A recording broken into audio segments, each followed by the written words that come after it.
से। विश्व आर्थिक मंच का मुख्यालय कहाँ होगा? स्विट्जरलैंड। विश्व आर्थिक मंच का मुख्यालय कहाँ होगा? स्विट्जरलैंड। बिल्कुल से। विश्व आर्थिक मंच का मुख्यालय स्विट्जरलैंड। WHO का मुख्यालय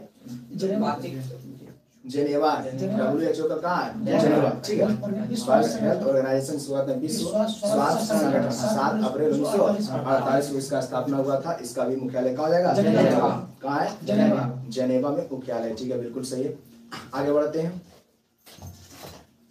चलिए आगे क्वेश्चन है कि भारतीय संविधान में प्रारंभ में मौलिक कर्तव्य का प्रावधान नहीं था। संविधान संशोधन द्वारा संविधान के किस भाग में इसका मतलब मौलिक कर्तव्य को जोड़ा गया है, समावेश किया गया है? पूछा गया है। ठीक है, पूछा गया है 4 के क, भाग 4 के क, ठीक है, अनुच्छेद 51 के क, भाग 4 के क, अनुच्छेद 51 के क, भाग 4 के क, अनुच्छेद 51 के क। 42वां संविधान संशोधन 1976। 42वां संविधान संशोधन 1976 के तहत संविधान के भाग 4 के क में 10 मूल कर्तव्य को जोड़ा गया। कितना? 10। कितना को? 10 को जोड़ा गया। 11वां जोड़ा गया था 86वां संविधान संशोधन 2002 के तहत। 86वां संविधान संशोधन 2002 के तहत, जिसे रखा गया है अनुच्छेद 21 के क में। अनुच्छेद 21 के क में। अनुच्छेद 21 के क में 6 से लेकर 14 वर्ष के बच्चों को निःशुल्क शिक्षा देना अनिवार्य है। 6 से 14 वर्ष के बच्चों को। ठीक है, अनुच्छेद 21 के क में। केंद्र सरकार लाया कि 10 तो फिर बाद में बनेगा। अनुच्छेद 21 के काम में रखा गया 6 से लेके 14 वर्ष के आयु के बच्चों, जो कोमा हुआ 11वां। मूल कर्तव्य वर्तमान में कितना है? 11। कितना है? 11। मूल कर्तव्य वर्तमान में कितना है? 11। और 42वां संविधान संशोधन हुआ था 1976। सरदार स्वर्ण सिंह समिति। सरदार स्वर्ण सिंह समिति। सरदार स्वर्ण सिंह समिति। सरदार स्वर्ण सिंह समिति। सरदार स्वर्ण सिंह समिति। और प्रस्तावना में 3 शब्द। प्रस्तावना में 3 शब्द। ठीक है। समाजवादी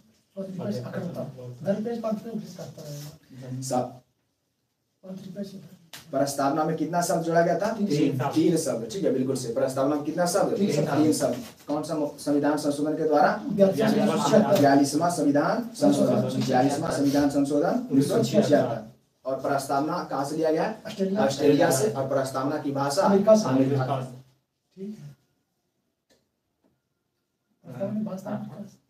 प्रस्तावना भाषा लिया गया ऑस्ट्रेलिया से, प्रस्तावना अमेरिका से। सिर्फ प्रस्तावना की भाषा अमेरिका, प्रस्तावना लिया गया ऑस्ट्रेलिया से, पूरा प्रस्तावना वही से। अच्छा, ठीक है। कोई डाउट लग रहा है? देख लो। चलिए, तो प्रस्तावना कहाँ से ले जाएगी? ऑस्ट्रेलिया। चलिए आगे बताना है। प्रस्तावना ऑस्ट्रेलिया से और प्रस्तावना की भाषा अमेरिका से। सही है। प्रस्तावना ऑस्ट्रेलिया से और भाषा लिया गया है अमेरिका से लिया गया। ठीक है, बहुत दिन हो जाता है तो दिमाग से उठ जाता है। चलिए आगे बढ़ते हैं। चलिए बताएगा आगे। बताना है कि राज पृथ्वी पर ईश्वर का अवतार है, यह कथन किसका था? पूछा गया क्वेश्चन कि राज्य पृथ्वी पर ईश्वर का अवतार है, मतलब यह कथन किसका है? राज पृथ्वी पर ईश्वर का अवतार है, यह कथन जो दिया गया है वो किसका है? एक कथन जो दिया गया है हेगेल का है। किसका है? हेगेल। किसका है? हेगेल। किसका है? हेगेल। राज पृथ्वी पर ईश्वर का अवतार है। राज पृथ्वी पर का ईश्वर का अवतार है। कौन बोले थे? हेगेल। कौन बोले थे? हेगेल। कौन बोले थे? हेगेल। हेगेल जो थे वो जर्मनी के स्टुटगार्ट के थे। जर्मनी के स्टुटगार्ट शहर के। जर्मनी के स्टुटगार्ट के। ठीक है, जर्मनी के स्टुटगार्ट के थे। कौन? हेगेल। कौन थे? हेगेल। कौन थे? हेगेल। बिल्कुल से। कौन थे? हेगेल। हेगेल के द्वारा लिखा गया था न्याय का सिद्धांत। न्याय का सिद्धांत। न्याय का सिद्धांत। पूछेगा कि हेगेल का प्रमुख रचना, तो न्याय का सिद्धांत। न्याय का सिद्धांत। न्याय के जंजीर के लिए याद किया जाता है किसको? जहांगीर को। न्याय के जंजीर के लिए पूछेगा किसको याद किया जाता है? जहांगीर को। न्याय के जंजीर के लिए जहांगीर को। जंजीर के लिए जहांगीर को। जंजीर के लिए जहांगीर को याद किया जाता है। क्वेश्चन पूछता है। ठीक है, जंजीर न्याय के जंजीर के लिए किसको याद किया जाता है? जहांगीर को। तो न्याय का सिद्धांत, न्याय का सिद्धांत का रचना किया था हेगेल। कौन किया था? हेगेल। न्याय के सिद्धांत का रचना हेगेल। न्याय के सिद्धांत का रचना हेगेल। न्याय के सिद्धांत का रचना हेगेल। बिल्कुल सही। न्याय के सिद्धांत का रचना हेगेल किया था। कौन किया था? हेगेल। कौन किया था? हेगेल। न्याय के सिद्धांत का रचना हेगेल के द्वारा किया गया था। किसके द्वारा? हेगेल के द्वारा। कौन किया था? न्याय के सिद्धांत का रचना कौन किया था? हेगेल। और राज पृथ्वी पर ईश्वर का अवतार कौन बोला था? हेगेल। कौन बोला था? हेगेल बोला था। चलिए बिल्कुल सही। उसके बाद आगे बढ़ते हैं। आगे 37 नंबर प्रश्न पूछा है कि संविधान सभा में उद्देश्य प्रस्ताव प्रस्तुत किया गया था। बहुत बार बता चुके हैं। उद्देश्य प्रस्ताव प्रस्तुत किया गया था। उद्देश्य प्रस्ताव प्रस्तुत किया गया था कब? 13 दिसंबर 13 दिसंबर 1946। 13 दिसंबर 1946। 13 दिसंबर 1946। 13 दिसंबर 1946। ठीक है। प्रस्ताव दिया गया था, लेकिन उसे पूछेगा आपसे कि उद्देश्य प्रस्ताव किसके द्वारा दिया गया था? पंडित जवाहरलाल नेहरू के द्वारा। कब? 13 दिसंबर 1946। 13 दिसंबर 1946। लेकिन इसे स्वीकार कब किया गया था? 22 जनवरी 1947। ये पूछता है कि इसे स्वीकार कब किया गया था? 22 जनवरी 1947। 22 जनवरी 1947। 22 जनवरी 1947। उद्देश्य प्रस्ताव को स्वीकार कब किया गया था? 22 जनवरी 1947। 22 जनवरी 1947। बिल्कुल सही। 22 जनवरी 1947। ठीक है। और संविधान की जो है प्रथम बैठक जो हुआ था वो कब हुआ था? 9 दिसंबर 1946। इसमें वो अस्थायी सदस्य बनाया गया था किसको? डॉक्टर सचिदानंद सिन्हा। वो अस्थायी सदस्य कौन थे? डॉक्टर सचिदानंद सिन्हा। और दूसरा कब हुआ था? 11 दिसंबर 1946। 11 दिसंबर 1946। इसमें अस्थायी सदस्य कौन थे? डॉक्टर राजेंद्र प्रसाद। डॉक्टर राजेंद्र प्रसाद। ठीक। कौन थे? डॉक्टर राजेंद्र प्रसाद। ठीक है। चलिए, तो उद्देश्य प्रस्ताव प्रस्तुत कब किया गया था? 13 दिसंबर 1946। स्वीकार कब किया गया था? 22 जनवरी। 12 नहीं, 22 जनवरी। कितना जनवरी? 22 जनवरी। कितना जनवरी? 22 जनवरी 1947। 22 जनवरी 1947। बिल्कुल। उसके बाद बताना है कि 1947 में ही हुआ था प्रारूप समिति का गठन। प्रारूप समिति का गठन। प्रारूप समिति का गठन। तो प्रारूप समिति का गठन जो किया गया था वो कब किया गया था? 29 अगस्त 1947। प्रारूप समिति का गठन 29 अगस्त 1947। प्रारूप समिति का गठन 29 अगस्त 1947। 29 अगस्त 1947। ठीक है। अध्यक्ष कौन थे? भीमराव अम्बेडकर। भीमराव अम्बेडकर। भीमराव अम्बेडकर। संघ शक्ति समिति के पंडित जवाहरलाल नेहरू। और संघीय संविधान समिति के पंडित जवाहरलाल नेहरू थे। कौन थे? पंडित जवाहरलाल नेहरू। संघीय संविधान समिति और संघ शक्ति। चलिए बिल्कुल सही। उसके बाद आगे बताना है। तो प्रारूप समिति का गठन याद रखना है कितना? 29 अगस्त 1947। 29 अगस्त 1947। बिल्कुल सही याद रखना। कितना होगा? 29 अगस्त 1947। 29 अगस्त 1947। बिल्कुल सही है। प्रारूप समिति में कुल कितना सदस्य? 7 गो। प्रारूप समिति में कुल कितना? 7 गो। ठीक है। सदस्य कितना था? 7 गो। अध्यक्ष थे कौन? भीमराव अम्बेडकर। बाकी बाद सदस्य भी था, तो सदस्य का नाम पूछता है। ठीक है। हाँ, सदस्य छाटने के लिए पूछ लेता है कि कौन कौन थे, तो याद रखना। अलादी कृष्णा स्वामी। अलादी कृष्णा स्वामी। अलादी कृष्णा स्वामी। अलादी कृष्णा स्वामी। ठीक है। अलादी कृष्णा स्वामी और DP Khaitan. DP Khaitan. Alladi Krishnaswami और डीपी खेतान। अलादी कृष्णा स्वामी और डीपी खेतान। डीपी खेतान। और KM Munshi. KM Munshi. KM Munshi. KM Munshi. ठीक है। Saadulla N Gopalaswami. एगो सादुतुल्ला थे। ठीक है। कौन थे? सादुतुल्ला। सादुतुल्ला। और N Gopalaswami. N Gopalaswami. N Gopalaswami. N Gopalaswami. ठीक। एक थे BL Mitra. BL Mitra. BL Mitra. BL Mitra. ठीक है। तो एगो DP Khaitan. DP Khaitan. DP Khaitan. तो टोटल कितना हो गया? 7। 6 हुआ। भीमराव अम्बेडकर लगा के 7 हुआ। ठीक है। भीमराव अम्बेडकर लगा के प्रारूप समिति में कितना सदस्य? 7। कितना थे? 7। तो यही पूछता है कि आप इसमें प्रारूप समिति के सदस्य कौन कौन थे, छाटने के लिए देता है। एक बार और बोलते हैं। सुमेर अलादी कृष्णा स्वामी, अलादी कृष्णा स्वामी, अलादी कृष्णा स्वामी करके थे अलादी कृष्णा स्वामी अय्यर, अलादी कृष्णा स्वामी अय्यर, ठीक। और डीपी खेतान अलादी कृष्णा स्वामी अय्यर और डीपी खेतान केएम मुंशी बिल्कुल सही। सादुतुल्ला मोहम्मद सादुतुल्ला यन गोपाला स्वामी, ठीक है। बीएल मित्र डीपी खतान बता दिए, ठीक है। ये सब जो थे वो क्या थे, प्रारूप समिति के सदस्य। प्रारूप समिति में टोटल कितना सदस्य, 7 कितना था, 7। भीमराव अम्बेडकर 6 को एक साथ हुए, ठीक है, याद रखना है। और प्रारूप समिति का गठन पूछेगा 29 अगस्त 1947, 29 अगस्त 1947, 29 अगस्त 1947 को बिल्कुल सही है, याद रखना है। देखिए इसमें एक और याद रखना है कि बीएल मित्र जो थे ना, बीएल मित्र के स्थान पर आए थे एन माधवराव। बीएल मित्र के स्थान पर कौन आए थे, एन माधवराव। बीएल मित्र के स्थान पर कौन आए थे, एन माधवराव। कौन आए थे, माधवराव। बीएल मित्र के स्थान पर कौन आए थे, माधवराव। कौन आए थे, माधवराव। कौन आए थे, एन माधवराव। और डीपी खेतान का मृत्यु हो गया था, ठीक है। डीपी खेतान का मृत्यु होने के बाद टीटी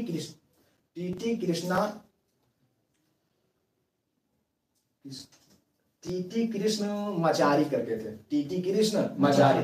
किसका मृत्यु के बाद, डीपी खेतान के मृत्यु के बाद टीटी कृष्ण मचारी आए थे। एन माधव आए थे किसके स्थान पर, बीएल मित्र के स्थान पर। एन माधव बीएल मित्र के स्थान पर, याद रखना पूछता है। चलिए उसके बाद आगे है अगला 38 नंबर प्रश्न पूछा गया कि स्वाधीनता आंदोलन के दौरान पूर्ण स्वराज के लक्ष्य की घोषणा किस वर्ष किया गया था। पूर्ण स्वराज की लक्ष्य की घोषणा जो किया गया था वो किस वर्ष किया गया था, 1929 के लाहौर अधिवेशन हुआ था। 1929 में लाहौर अधिवेशन हुआ था। उसी लाहौर अधिवेशन की अध्यक्षता जो किए थे वो पंडित जवाहरलाल नेहरू किए थे। उसी में किसका मांग हुआ था, पूर्ण स्वराज का मांग, ठीक है, बिल्कुल सही। कौन सा स्वराज, पूर्ण स्वराज। कौन स्वराज, पूर्ण स्वराज। 1929 का कौन सा अधिवेशन, कौन सा अधिवेशन, लाहौर अधिवेशन, बिल्कुल सही। 1929 के लाहौर अधिवेशन। और पंडित जवाहरलाल नेहरू जो कांग्रेस के कितना अधिवेशन, 3 गो, ठीक है। पंडित जवाहरलाल नेहरू कांग्रेस से कितना अधिवेशन की अध्यक्षता किए, 3 गो। एगो 1929 और 1936, 1936 और 1937, 1936 और 1937, 1936 और 1937। 1937 में हुआ था, वो गांव में हुआ था, फैजपुर में, महाराष्ट्र में नहीं, पश्चिम बंगाल। सर्च कर लो, फैजपुर महाराष्ट्र में, गूगल पर पूछिए। फैजपुर महाराष्ट्र में, हरिपुरा गुजरात, मध्य प्रदेश। गलत भी रहा है, हम बहुत जगह भी देखे, बंगाल भी देखा, लेकिन फैजपुर महाराष्ट्र में। फैजपुर महाराष्ट्र में देख लीजिए गूगल पर सर्च करके, फैजपुर तो होना चाहिए पश्चिम बंगाल। चलिए तो 3 याद रखना है। पंडित जवाहरलाल नेहरू जो है कांग्रेस के कितना अधिवेशन अध्यक्षता किए थे, 3 गो। कितना, 3 गो। याद रखना है। फैजपुर वाला जो गांव में हुआ है पूछता है कि कौन सा कांग्रेस का कौन सा अधिवेशन जो गांव में हुआ है, तो फैजपुर अधिवेशन 1937, फैजपुर अधिवेशन 1937, फैजपुर अधिवेशन 1937। देखो लखनऊ अधिवेशन, फैजपुर कहाँ दे रहा है, 1937। अच्छा महाराष्ट्र है, बहुत जगह बंगाल पड़े जी, अभी तो दूसरी जगह बंगाल पड़े। चलिए तो याद रखना 3 गो। पंडित जवाहरलाल नेहरू 1929 के, 1936 और 1937। 1937 वाला इंपोर्टेंट है और 1929 वाला इंपोर्टेंट है, ठीक है। और 1936 में जो कहते हैं कांग्रेस में, कहाँ, लखनऊ, कहाँ कहते हैं, लखनऊ। 36 में कहाँ कहते हैं, लखनऊ। कहाँ, लखनऊ। कहाँ, लखनऊ, बिल्कुल सही है। और डिस्कवरी ऑफ इंडिया इन्हीं का पुस्तक था, discovery of India, discovery of India, discovery of India पुस्तक के लेखक कौन थे, Pandit Jawaharlal Nehru. Discovery of India के लेखक पूछेगा कौन थे, पंडित जवाहरलाल नेहरू, पंडित जवाहरलाल नेहरू, बिल्कुल सही। चलिए उसके बाद आगे देखिएगा, अभी बताएं यहाँ पर पूछा गया क्वेश्चन की संविधान सभा के प्रथम अध्यक्ष तो बता दिए थे, प्रथम अध्यक्ष, प्रथम अध्यक्ष पूछा है इसमें और आंसर दिया है सच्चिदानंद सिन्हा। वो अस्थायी अध्यक्ष होगा सच्चिदानंद सिन्हा, लेकिन प्रथम का बात कर रहा है, प्रथम का बात कर रहा है तो वही हो जाएगा, सच्चिदानंद सिन्हा हो जाएंगे। ठीक है, वो अस्थाई लगाता भी तो कौन होगा? सच्चिदानंद सिन्हा। दूसरा पूछता तो हो जाता डॉक्टर राजेंद्र प्रसाद, लेकिन प्रथम पूछा है तो कौन होगा? सच्चिदानंद सिन्हा। कौन होगा? सच्चिदानंद सिन्हा, बिल्कुल सही, सच्चिदानंद सिन्हा, सच्चिदानंद सिन्हा, सच्चिदानंद सिन्हा, बिल्कुल सही है। चलिए, संविधान सभा की बैठक, संविधान सभा का गठन जो है कब हुआ था?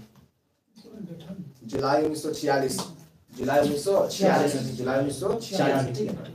कैबिनेट मिशन के प्रस्ताव, कैबिनेट मिशन के प्रस्ताव, कौन सा मिशन? कैबिनेट मिशन, कौन सा मिशन? कैबिनेट मिशन, ठीक है, कौन सा mission? Cabinet mission, cabinet mission, बिल्कुल सही है। उसके तहत तो 2 में हुआ, संविधान सभा का चुनाव हुआ था और अंतिम सरकार गठन हुआ था।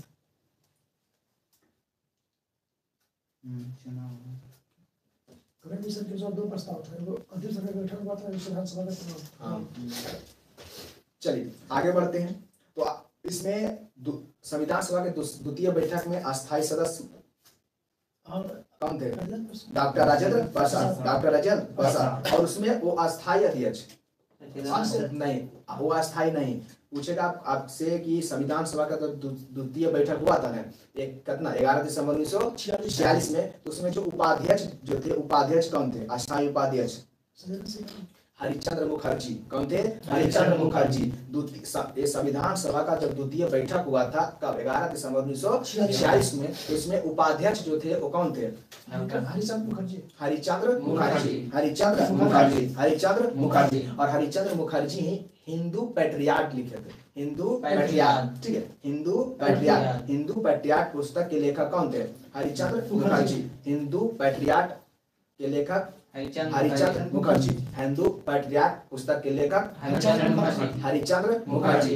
हिंदू पैट्रियार्क पुस्तक के लेखक हरिश्चंद्र मुखर्जी। और हरिश्चंद्र मुखर्जी जो है संविधान सभा का जब द्वितीय बैठक हुआ था उसके क्या थे? उपाध्यक्ष थे। अध्यक्ष तो डॉक्टर राजेंद्र प्रसाद थे और उपाध्यक्ष कौन थे? हरिश्चंद्र मुखर्जी। उपाध्यक्ष हरिश्चंद्र मुखर्जी। और हरिश्चंद्र मुखर्जी के द्वारा ही हिंदू पैट्रियार्क लिखा गया था, हिंदू पैट्रियार्क, हिंदू पैट्रियार्क। और डिस्कवरी ऑफ इंडिया के लेखक कौन थे? पंडित जवाहरलाल नेहरू। और हरिश्चंद्र मुखर्जी का पुस्तक का नाम क्या था? अभी बताए ना, हिंदू पैट्रियार्क। हरिश्चंद्र मुखर्जी का पुस्तक हिंदू पैट्रियार्क, क्या नाम था उसका? हिंदू पैट्रियार्क। क्या नाम था? हिंदू पैट्रियार्क। न्याय के सिद्धांत के लेखक कौन थे? हेगेल। न्याय के सिद्धांत के लेखक हेगेल। न्याय के सिद्धांत के लेखक हेगेल। न्याय के सिद्धांत के लेखक हेगेल। न्याय के सिद्धांत के लेखक हेगेल। कौन था? हेगेल का। चलिए ठीक है, उसके बाद आगे बढ़ते हैं। आगे पूछा गया है कि किस, हम कल भी बताए थे इसको, किस भारत परिषद अधिनियम द्वारा भारत में ब्रिटिश सरकार द्वारा सांप्रदायिक निर्वाचन प्रणाली आरंभ हुआ था? सांप्रदायिक निर्वाचन प्रणाली आरंभ हुआ था। अरे सांप्रदायिक निर्वाचन प्रणाली जो है मुस्लिमों को दिया गया था 1909। कितना बढ़िया से कल बताए थे, 1909। 1909 कब? 1909,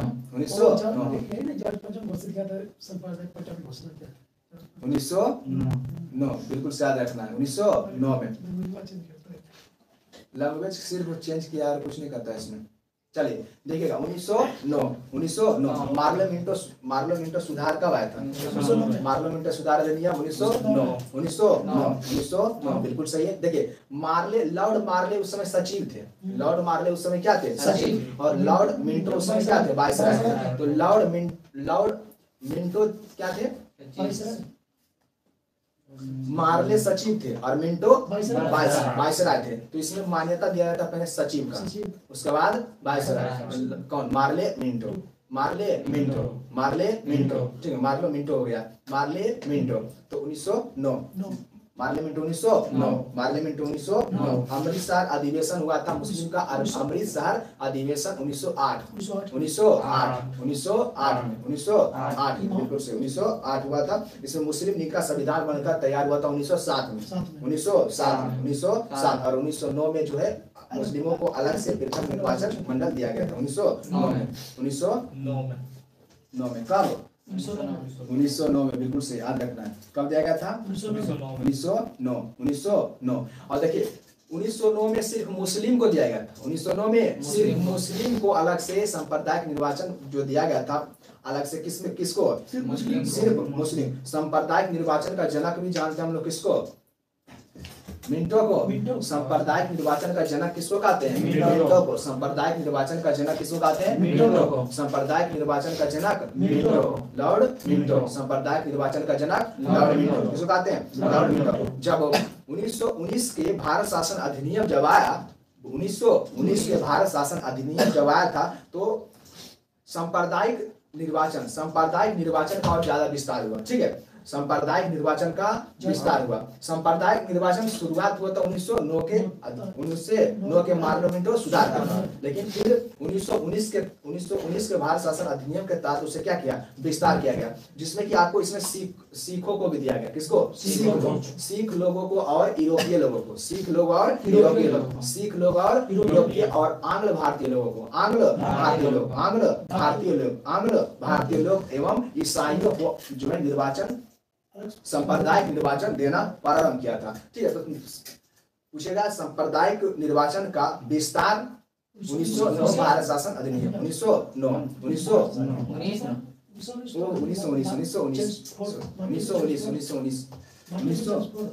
भारत शासन अधिनियम 1919 भारत शासन तो 35 चला जाएगा। 1919 नहीं होगा, तो मॉन्टेग्यू चेम्सफोर्ड में था 1919। यहाँ पर लिखा हुआ है 1919 मॉन्टेग्यू चेम्सफोर्ड, इसको भी कहते हैं मॉन्टेग्यू चेम्सफोर्ड अधिनियम। तो सांप्रदायिक निर्वाचन का विस्तार जाके हुआ था 1919 के अधिनियम। ठीक है, बिल्कुल सही, 1919 के अधिनियम। देखिए 1919 के भारत शासन अधिनियम को मॉन्टेग्यू जो चेम्सफोर्ड अधिनियम भी कहते हैं। मॉन्टेग्यू चेम्सफोर्ड सुधार। ठीक है, मॉन्टेग्यू चेम्सफोर्ड सुधार के नाम से जानते हैं। मॉन्टेग्यू चेम्सफोर्ड सुधार, मॉन्टेग्यू चेम्सफोर्ड सुधार। तो याद रखना 1919 बिल्कुल सही, 1919 के साथ बिल्कुल सही याद रखना।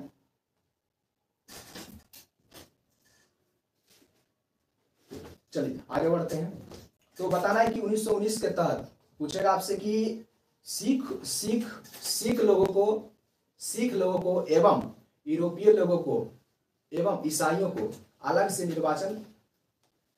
निर्वाचन की मान्यता जो मिला कौन सा? 1919 के भारत शासन अधिनियम। 1919 के भारत शासन अधिनियम, 1919 के भारत शासन अधिनियम। ठीक है, यानी मार्लोमेंटो सुधार, 1919 के मॉन्टेग्यू चेम्सफोर्ड सुधार, वो मार्लोमेंटो सुधार आया था 1909। प्रत्यक्ष चुनाव जो हुआ था 1919 के तहत, प्रत्यक्ष चुनाव 1919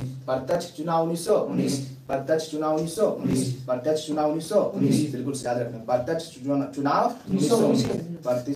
चुनाव 1919। देखिए उस 1919 के समय जो है चेम्सफोर्ड थे क्या?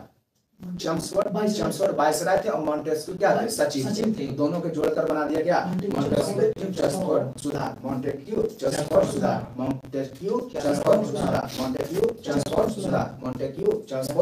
सुधार बना दिया। ठीक है, और वो ये प्रत्यक्ष चुनाव हुआ था 1919 के अधिनियम के तहत, लेकिन वो प्रत्यक्ष 1892, अप्रत्यक्ष 1892। चलिए अगला क्वेश्चन पूछा गया है कि निम्नलिखित में से क्या भारत की नागरिक बनने के लिए आवश्यक नहीं है?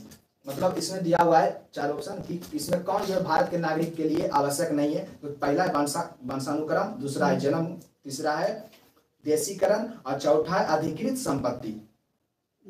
इसका आंसर अधिकृत संपत्ति हो जाएगा। अधिकृत संपत्ति नहीं होता है। ठीक है, जन्म से आप नागरिकता आपको मिल सकता है। जन्म से 5 प्रकार से हो सकता है जन्म हो सकता है। ठीक है, जन्म है वंश और वंश के आधार पर, जन्म के आधार पर, वंश के आधार पर पंजीकरण और देशीकरण और भूमि के अर्जन के बाद कितना? 5 पूछता है कितना प्रकार से? 5।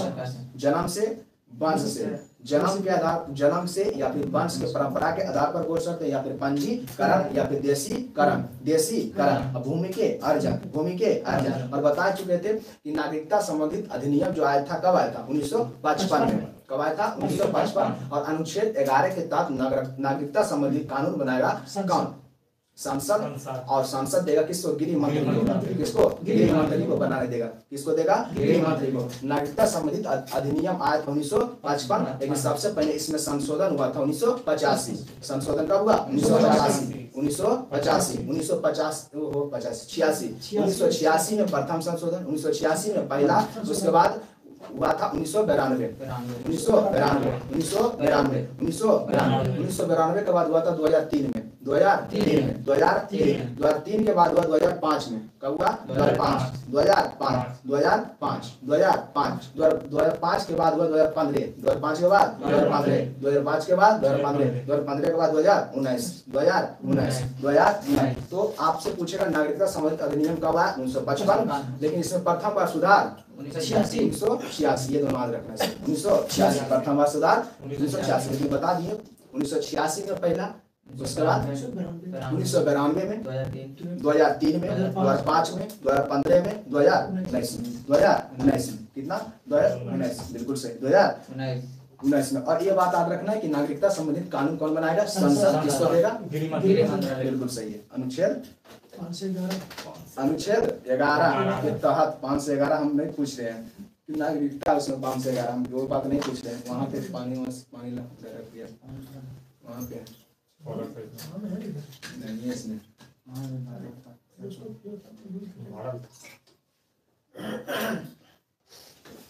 चलिए, उसके बाद आगे देखिएगा। आगे पूछा है कि लोकसभा का अध्यक्ष अपना त्याग पत्र किसे संबोधित करता है? लोकसभा का अध्यक्ष अपना त्याग पत्र किसको सौंपता है? लोकसभा का अध्यक्ष होता है अपना त्याग पत्र जो होता है किसको तो सौंपता है? उपाध्यक्ष को। किसको सौंपेगा? उपाध्यक्ष। लोकसभा का अध्यक्ष अपना त्याग पत्र किसको सौंपेगा? उपाध्यक्ष को सौंपेगा। किसको सौंपेगा? उपाध्यक्ष को सौंपेगा। जी बिल्कुल सही। किसको सौंपेगा? उपाध्यक्ष। लोकसभा का अध्यक्ष और उपाध्यक्ष का चर्चा 93। लोकसभा का अध्यक्ष और उपाध्यक्ष का चर्चा 93। राज्यसभा के अध्यक्ष और उपाध्यक्ष, राज्यसभा के सभापति और उपसभापति होता है। अध्यक्ष उपाध्यक्ष नहीं होता, सभापति उपसभापति होता है। राज्यसभा के सभापति और उपसभापति का चर्चा 89। राज्यसभा के सभापति और उपसभापति, सभापति और उपसभापति कौन होते हैं? राज्यसभा के सभापति कौन होते हैं? जगदीप धनखड़ जी। जगदीप धनखड़ अभी कौन है? उपराष्ट्रपति। उपराष्ट्रपति ही होता है राज्यसभा के सभापति। ठीक है, कौन होते हैं? उपराष्ट्रपति। तो राज्यसभा के सभापति और उपसभापति की चर्चा 89 में। किसमें? 89। किसमें? राज्यसभा के सभापति उपसभापति का चर्चा किसमें? 89। ये सब तो जानवे करते हैं। लोकसभा किसमें है? 80। लोकसभा 80 में क्या 81 में? लोकसभा 81 में है। ठीक है, राज्यसभा 80 में और संसद 79। सरला क्या रखना है? सरला बिल्कुल सही। चलिए आगे बताना है कि कौमा संविधान संशोधन के तहत लोकसभा के सीट 525 से बढ़ाकर 545 कर दिया था। कौमा संविधान संशोधन के तहत लोकसभा की सीट 525 से बढ़ाकर 545 कर दिया था। 525 से बढ़ाकर 545 नहीं, 31वां संविधान संशोधन कब हुआ था? 31वां संविधान संशोधन हुआ था 1973। 31वां संविधान संशोधन 1973। 525 से बढ़ाकर 525 से बढ़ाकर 545 525 से बढ़ाकर 545 से बढ़ाकर 545 525 से बढ़ाकर 545। ठीक है, बिल्कुल सही है। और 7वां संविधान संशोधन 1956 7वां संविधान संशोधन 1956 के तहत 525 7वां संविधान संशोधन 1956 के तहत 525 7वां संविधान संशोधन 1956 के तहत कितना? 525 निर्धारित किया गया था। कितना किया गया था? 525 बिल्कुल सही। कितना किया गया था? 525 किया गया था। बिल्कुल। चलिए इसमें यहीं तक रहने दीजिए।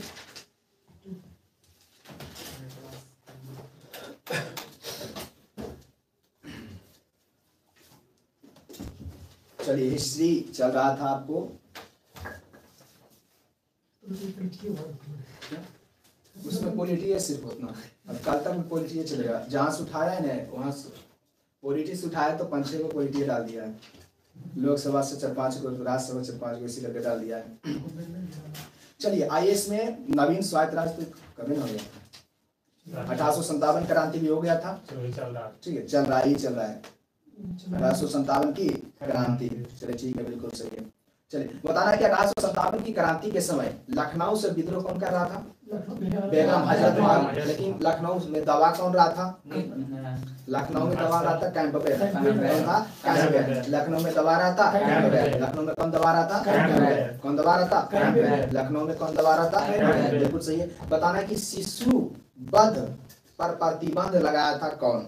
शिशु वध पर प्रतिबंध सर्जन सौर। शिशु वध पर प्रतिबंध सर्जन सौर। शिशु वध पर प्रतिबंध सर्जन सौर रहा था कब से कब तक? 93 से 98। 1793 से 1798। सर्जन सौर, सर्जन सौर, सर्जन सौर, सर्जन सौर, बिल्कुल सही है। चलिए इसके बाद आगे देखिएगा। बताना शारदा एक्ट कब आया था? 1930 में। शारदा एक्ट 1930 में। शारदा एक्ट 1930 में, ये सब बता चुके हैं। शारदा एक्ट कब आया था? 1930 में। और नरबली पर प्रतिबंध, नरबली हत्या पर प्रतिबंध, नरबली पर प्रतिबंध, नरबली पर प्रतिबंध, नरबली पर प्रतिबंध, नरबली पर प्रतिबंध।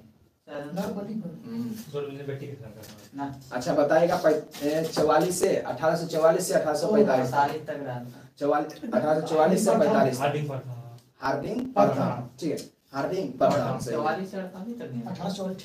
1844 से 1845 तक मतलब नरबली पर प्रतिबंध लगा गया था। प्रतिबंध लगा 44 से 48 तक हार्डिंग प्रथम रहा था। 48 से 56 आया था फिर लॉर्ड डालहौजी। 48 से 56 में लॉर्ड डालहौजी। चलिए हम इसका बात कर रहे थे कि नरबली पर प्रतिबंध लगाया था 1844 से 48। दास प्रथा पर प्रतिबंध तो दास प्रथा 1843 एलनबरो हो जाएगा। कौन हो जाएगा? ठीक है, बिल्कुल सही। चलिए देखिएगा, ये क्वेश्चन पूछा गया था लेकिन दूसरे में नहीं दिया था कि 1857 के लेखक कुछ दिन पहले बताए थे। 1857 के लेखक कौन थे? 57 के लेखक, हाँ, कार्ल मार्क्स नहीं, 1857 की लेख 1857 हाँ 1857 बताएगा। हिंदी बोलो। 1857 वही कार्ल मार्क्स। 1857 कार्ल मार्क्स लिखा है। कौन लिखा है बताओ? पहले भी बता चुके हैं, बताओ। सुरेंद्रनाथ सेन। सुरेंद्रनाथ सेन 1857 के लेखक कौन थे? सुरेंद्रनाथ सेन। सुरेंद्रनाथ सेन इसमें है, इसी तो है इसमें, उसी से उस समय पूछे थे। 1857 के लेखक कौन थे? सुरेंद्रनाथ सेन। सुरेंद्रनाथ सेन। कौन लिखा था? सुरेंद्रनाथ सेन, बिल्कुल सही। चलिए द ग्रेट रेविलियन के लेखक? द ग्रेट रेविलियन, ये भी क्वेश्चन था। The great rebellion, the great rebellion, the great rebellion Ashok Mehta. Ashok Mehta. The great rebellion के लेखक Ashok Mehta. The great rebellion के लेखक कौन हो जाएंगे? Ashok Mehta. Ashok Mehta. The great rebellion के लेखक कौन हो जाएंगे? अशोक मेहता। अशोक मेहता। और हम बताए थे कि 1857 की क्रांति के समय, 1857 की क्रांति के समय ब्रिटेन की, ब्रिटेन टाइम पत्रिका, ब्रिटेन टाइम, ब्रिटेन यानी लंदन के जो है, ब्रिटेन के लंदन टाइम्स के संवाददाता भारत आए थे। उनका क्या नाम था? कौन? Russell, W.H. Russell, W.H. Russell, अंग्रेज रसल नहीं, W.H. Russell, W.H. Russell, W.H. Russell. ये लंदन टाइम्स पत्रिका के क्या थे? संवाददाता थे। भारत आए थे 1857 की क्रांति के समय।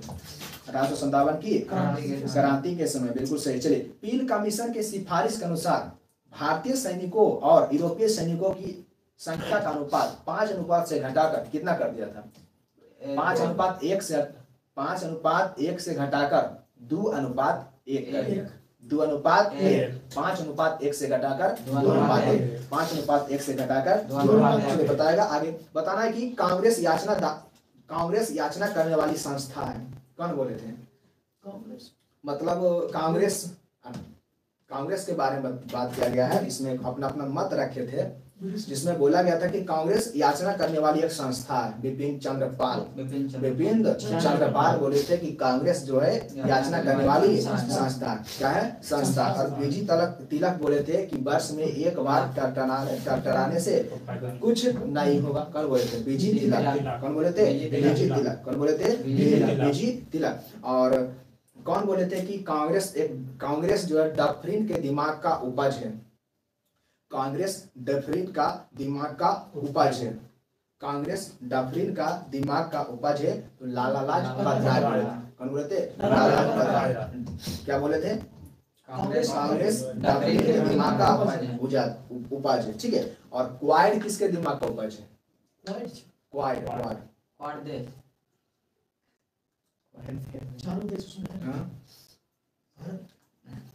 किसके दिमाग का उपज है? Shinzo Abe. Shinzo Abe Japan के प्रधानमंत्री थे। ओ हाँ, इसी को गोली मारा।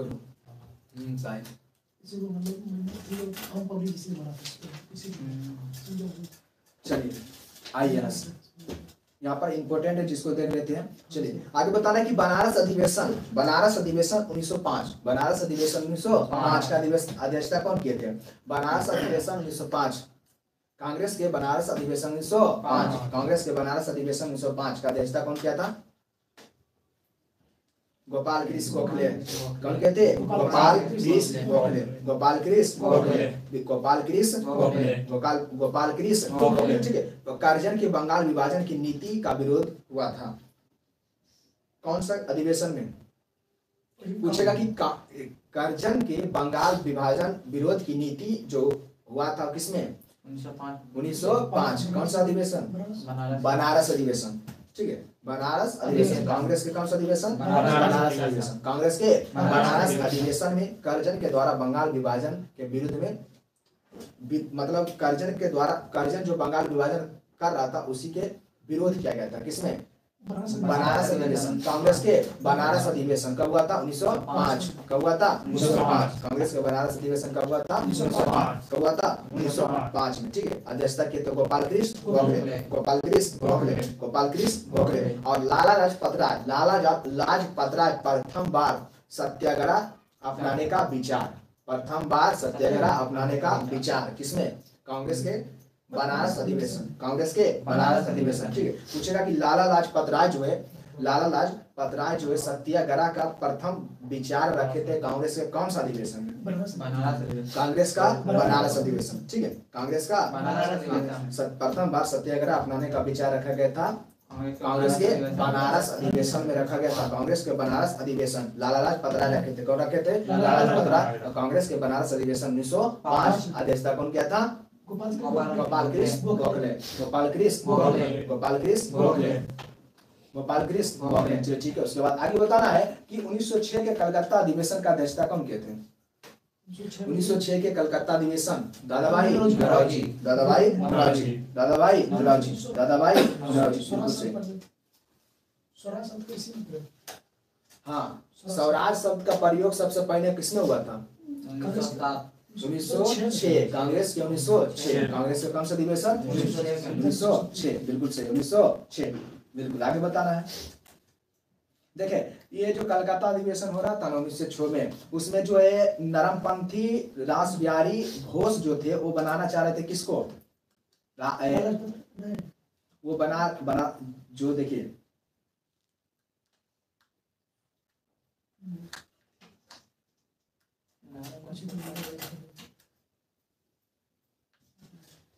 मतलब इसमें हम कहना चाह रहे थे कि 1906 में जो कांग्रेस का अधिवेशन हुआ था कहाँ हुआ था? कलकत्ता में। कहाँ हुआ था? कलकत्ता। लेकिन इसका अध्यक्षता जो किया कौन किया? दादाभाई नौरोजी। दादाभाई नौरोजी। दादाभाई नौरोजी बिल्कुल से। इसमें जो है गर्मपंथी और नरमपंथी में मतभेद हो गया था। ठीक है। जिसमें गर्मपंथी राष्ट्रवादी घोष एवं गर्मपंथी जो थे वो लाला लाजपत राय थे। कौन थे? लाला लाजपत राय बिल्कुल से। कांग्रेस का अध्यक्ष बनना चाहते थे लाला लाजपत राय लेकिन इसमें बनाया गया किसको? दादाभाई नौरोजी को। ठीक है 1906 कौन सा अधिवेशन, कलकत्ता अधिवेशन। चलिए उसके बाद आगे जाके 1907 में तो कांग्रेस का विभाजन हो गया, गरम दल और नरम दल, और मतलब विभाजन हुआ और शामिल हुआ जाके 1916 कांग्रेस के लखनऊ अधिवेशन 1916 में अध्यक्षता कौन किए थे, अंबिका चरण मजूमदार, और इसमें सूरत अधिवेशन में रासबिहारी घोष, बिल्कुल सही, रासबिहारी घोष, जिसमें कांग्रेस का गरम दल और नरम दल दोनों अलग हुआ था, उसमें कांग्रेस के अध्यक्षता जो किए थे कौन किए थे, रासबिहारी घोष 1907 6 नहीं 1906 नहीं 7 1906 में तो पूर्ण स्वराज की गरम दल में लाल बाल पाल और नरम दल में रासबिहारी घोष और कौन था, गरम दल में बीटी तिलक भी थे, उधम सिंह भी थे, हाँ ग्रुप से लाल बाल पाल तो आई है, उधम सिंह भी थे, उधम सिंह।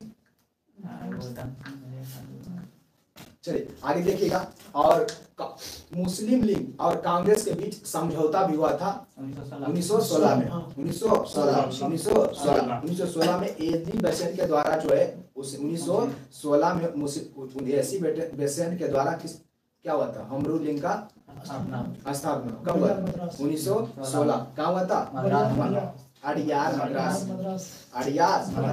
मद्रास कहाँ हुआ था, अड़ियार मद्रास में क्या था। चलिए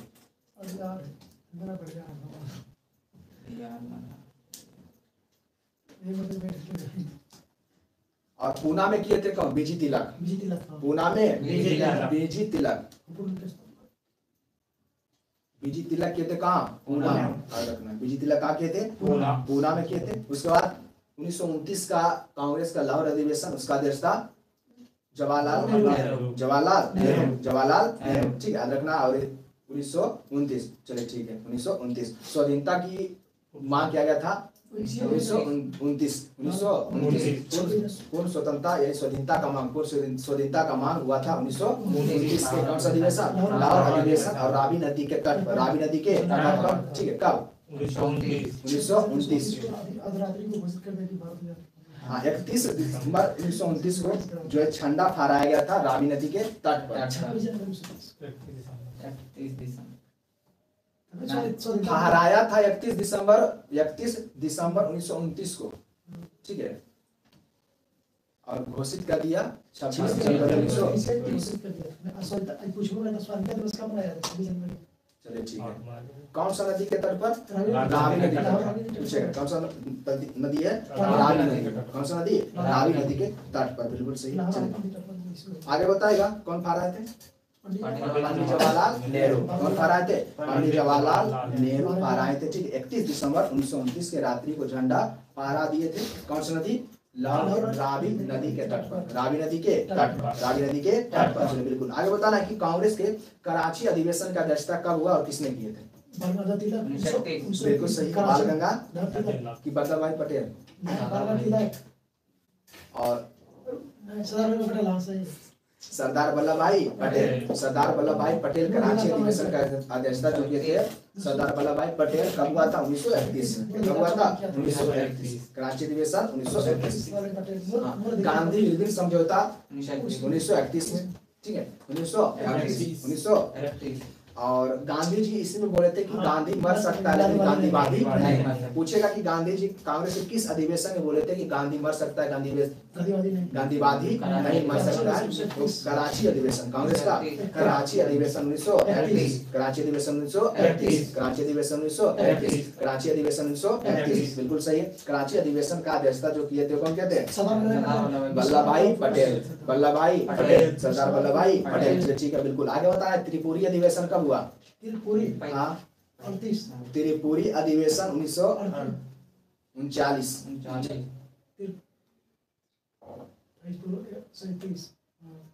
39 कब हुआ है, 39 में हुआ है, ठीक है। पहले इसमें सुभाष चंद्र बोस थे, उसके बाद फिर राजेंद्र प्रसाद बनाया गया था। सुभाष चंद्र बोस पहले अध्यक्षता करे तो उसके बाद अलग हो गए थे, त्रिपुरी मध्य प्रदेश में पड़ता है। सुभाष चंद्र बोस पहले अध्यक्षता कर रहे थे, उसके बाद ये अलग हो गए थे, कांग्रेस से अलग हो गए, ठीक है। इसमें मतभेद हो गया था गांधी जी से, गांधी जी से सुभाष चंद्र बोस का मतभेद हो गया, इसलिए वो मतलब त्याग पत्र दे दिए थे।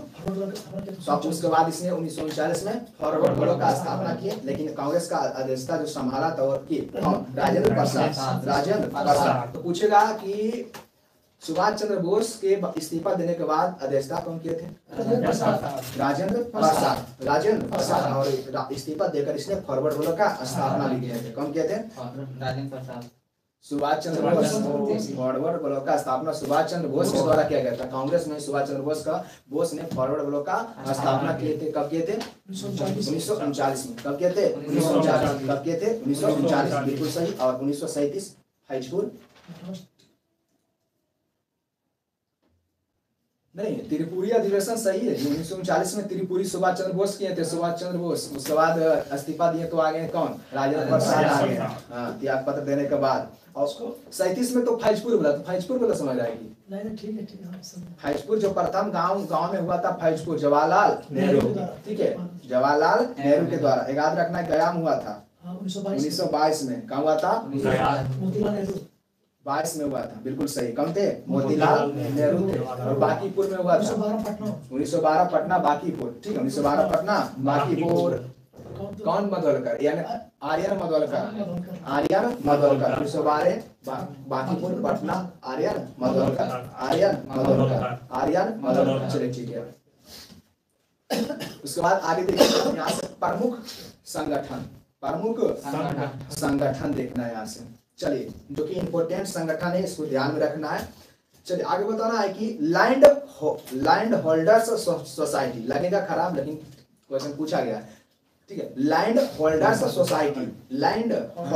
सोसाइटी का स्थापना पूछेगा कब हुआ है? लैंड होल्डर्स सोसाइटी का स्थापना कब हुआ है? लैंड होल्डर्स सोसाइटी का स्थापना कब हुआ है? 1838। लैंड होल्डर्स सोसाइटी का स्थापना 1838। लैंड होल्डर्स सोसाइटी का स्थापना 1838 में। कहाँ हुआ था? कलकत्ता में। कहाँ हुआ है? कलकत्ता। द्वारकानाथ टैगोर के द्वारा। Dwarkanath Tagore. Land holders society का स्थापना कब हुआ? 1838। कहाँ हुआ है? कलकत्ता में। Dwarkanath Tagore. Land holders society स्थापना कब हुआ? 1838। कहाँ हुआ है? कलकत्ता। कहाँ हुआ है? कलकत्ता। किसने किया? द्वारकानाथ टैगोर। किसने किया? द्वारकानाथ टैगोर। सही है। बताना है कि Bengal British India Association. Bengal British India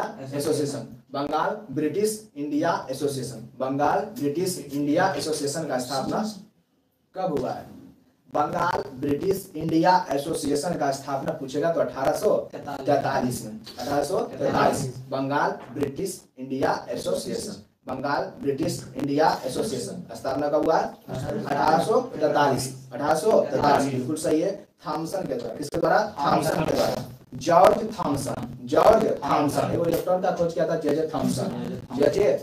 लेकिन जॉर्ज थॉमसन के द्वारा कलकत्ता में। कहाँ हुआ था? कलकत्ता। बिल्कुल सही। चलिए उसके बाद आगे बढ़ते हैं। बताना है ब्रिटिश इंडिया एसोसिएशन। तो ब्रिटिश इंडिया एसोसिएशन का स्थापना किसके द्वारा किया गया था और कब किया गया था? ब्रिटिश इंडिया एसोसिएशन का स्थापना कब हुआ था? British India association 1851। British India association 1851। British India association 1851। इसका भी कहाँ हुआ था? कलकत्ता में। कहाँ हुआ था? कलकत्ता। बिल्कुल सही। कहाँ हुआ था? कलकत्ता। ब्रिटिश इंडिया एसोसिएशन कहाँ हुआ था? कलकत्ता। कहाँ हुआ था? कलकत्ता में हुआ था। बिल्कुल। शक्तिकांत दास राधाकांत और शक्तिकांत देव भी थे। राधाकांत लाल राजेंद्र लाल और शक्तिकांत देव। शक्तिकांत राजेंद्र लाल और राधाकांत देव ने राधाकांत देव 1851 कहाँ किए थे? कलकत्ता। कहाँ किए थे? कलकत्ता। कहाँ किए थे? कलकत्ता। ठीक है। ब्रिटिश इंडियन एसोसिएशन का स्थापना पूछेगा किसने किया था? राजेंद्र लाल और राधाकांत देव। राधाकांत देव कहाँ के थे? कलकत्ता। तो 3 को कलकत्ता में हुआ था। ठीक है। Land holders society, land holders society स्थापना कहाँ हुआ था? Calcutta. Bengal British India Association Calcutta. हुआ था? कलकत्ता। बिल्कुल कहाँ हुआ था? कलकत्ता। और ब्रिटिश इंडियन एसोसिएशन इसका भी स्थापना कलकत्ता। कहाँ हुआ था? कलकत्ता में। ठीक है। चलिए बिल्कुल आज रखना। तो ब्रिटिश इंडियन एसोसिएशन का स्थापना पूछेगा 1851। चलिए आगे बताना। ईस्ट इंडिया एसोसिएशन, इसको पता होगा ईस्ट इंडिया एसोसिएशन का स्थापना। ईस्ट इंडिया एसोसिएशन का स्थापना कौन किया था? बताएगा।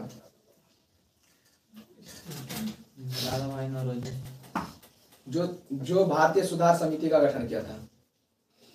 भारतीय सुधार समिति का गठन दादाभाई नौरोजी 1887। भारतीय सुधार समिति हम पूछ रहे हैं, हम बोले कि भारतीय सुधार समिति का जो गठन किया ना वही ईस्ट इंडिया एसोसिएशन का स्थापना किया। East India association, east India association. तो ईस्ट इंडिया एसोसिएशन का स्थापना हुआ था 1866। दादाभाई नौरोजी। और भारतीय सुधार समिति का गठन भी कौन किए थे? दादाभाई नौरोजी। भारतीय सुधार समिति का गठन कब किए थे? अभी बताएं। 1887 कब कहते? 1887 कब कहते? 1887 में। 1887 कब कहते?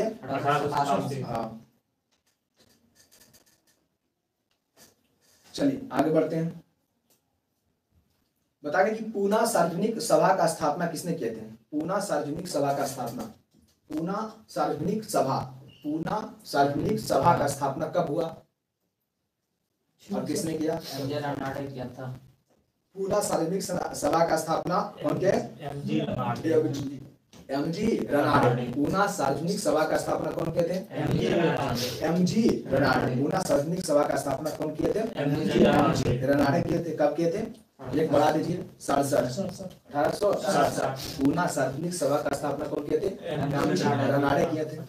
कब किए थे? 1867। MG Ranade 1867। MG Ranade 1867। MG Ranade 1867। MG Ranade 1867 बिल्कुल सही। कहाँ किए थे? लंदन।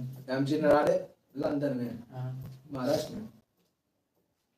एमजी रनाडे महाराष्ट्र में किए थे। ठीक है।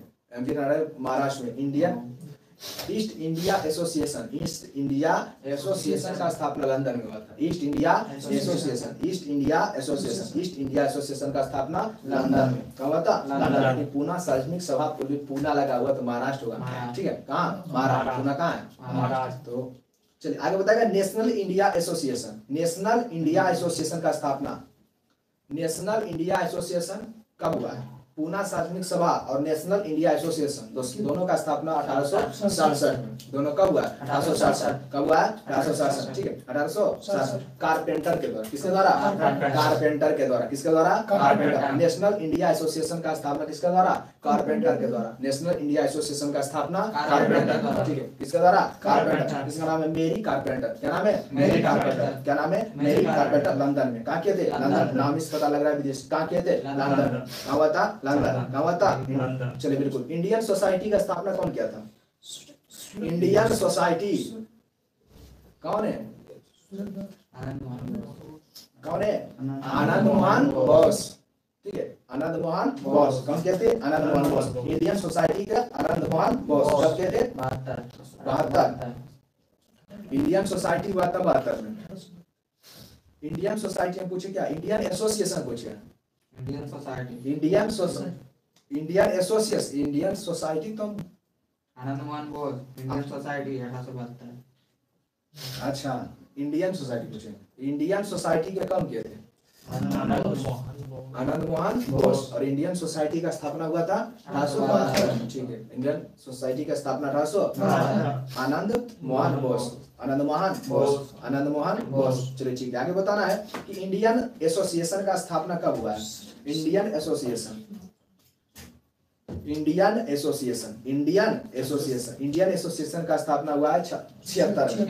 1876 सुरेंद्रनाथ बनर्जी के द्वारा। सुरेंद्रनाथ बनर्जी भारतीय sorry Indian association, Indian association, Indian association का स्थापना किसके द्वारा? सुरेंद्र नाथ बनर्जी। इंडियन एसोसिएशन का स्थापना किसके द्वारा? सुरेंद्र नाथ बनर्जी के द्वारा। कब किए थे? 1876। सुरेंद्र नाथ बनर्जी कब किए थे? 1876। ठीक है बिल्कुल। चलिए उसके बाद आगे आगे बढ़ते हैं। बताएगा आगे कि servant of India society, servant of India society यानी भारतीय राष्ट्रीय कांग्रेस के ये सब है, भारतीय राष्ट्रीय कांग्रेस वाला है इसमें। Servant of India society, servant of India society का स्थापना कब हुआ, किसने की है? Servant of India society 1905।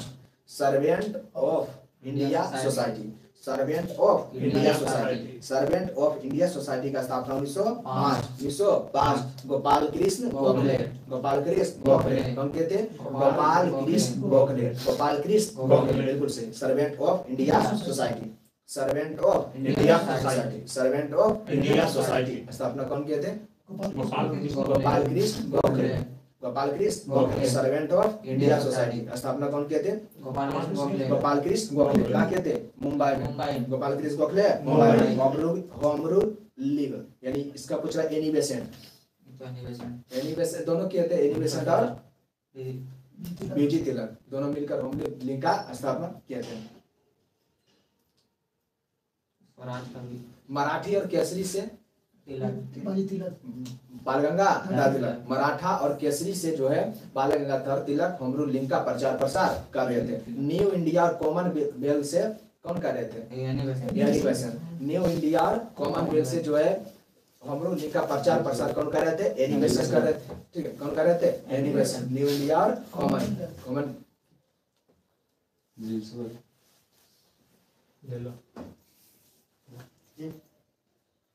चलिए ठीक है।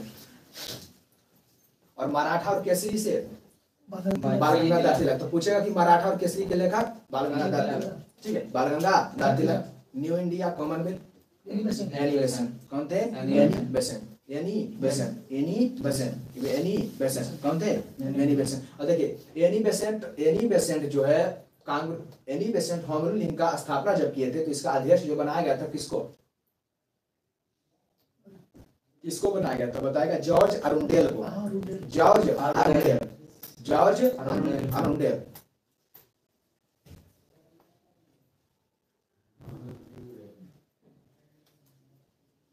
जॉर्ज अरुंडेल पूछेगा अध्यक्ष किसको बनाया गया था? जॉर्ज अरुंडेल को अध्यक्ष बनाया गया था बिल्कुल। चलिए उसके बाद आगे बताना है कि भारतीय कम्युनिस्ट पार्टी का स्थापना कब हुआ था? भारतीय कम्युनिस्ट पार्टी 1920। भारतीय कम्युनिस्ट पार्टी का स्थापना 1920। भारतीय कम्युनिस्ट पार्टी का स्थापना 1920। भारतीय कम्युनिस्ट पार्टी का स्थापना 1920 किसके द्वारा? एम.एन. राय के द्वारा। किसके द्वारा? एम.एन. राय। किसके द्वारा? एम.एन. राय के द्वारा भारतीय कम्युनिस्ट पार्टी का स्थापना एम.एन. राय। भारतीय कम्युनिस्ट पार्टी का स्थापना 1920 किसने किया था?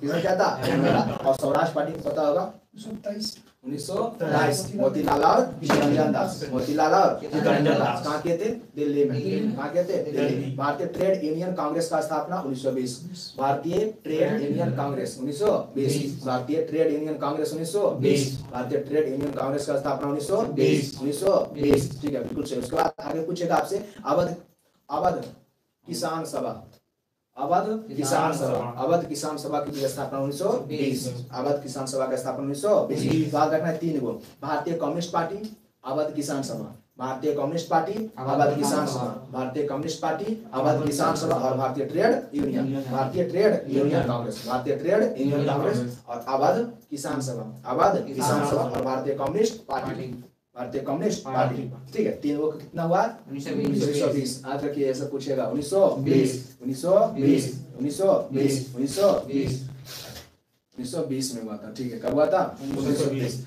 चलिए यहाँ से पूछेगा आपसे फॉरवर्ड ब्लॉक बता दिए। सुभाष चंद्र बोस 1939 कहाँ किए थे? कलकत्ता में। फॉरवर्ड ब्लॉक का स्थापना कहाँ हुआ था? कलकत्ता में। कहाँ हुआ था? कलकत्ता। चलिए खुदाई खिदमतगार, खुदाई खिदमतगार खान अब्दुल गफार खान, गफार खान 1929। चलिए ठीक है, इतना इंपॉर्टेंट था इसमें आज रखना जरूरी है। ठीक है, इसमें टिक लगा दिए तो नहीं लगाए तो उसमें जो टिक लगाए उसको याद कर लेना है। जितना पूछे उसको, क्योंकि परसों वाले सेट में तो हम फंस गए। भूख सी जाती है, भूख सी जाती है क्या? नहीं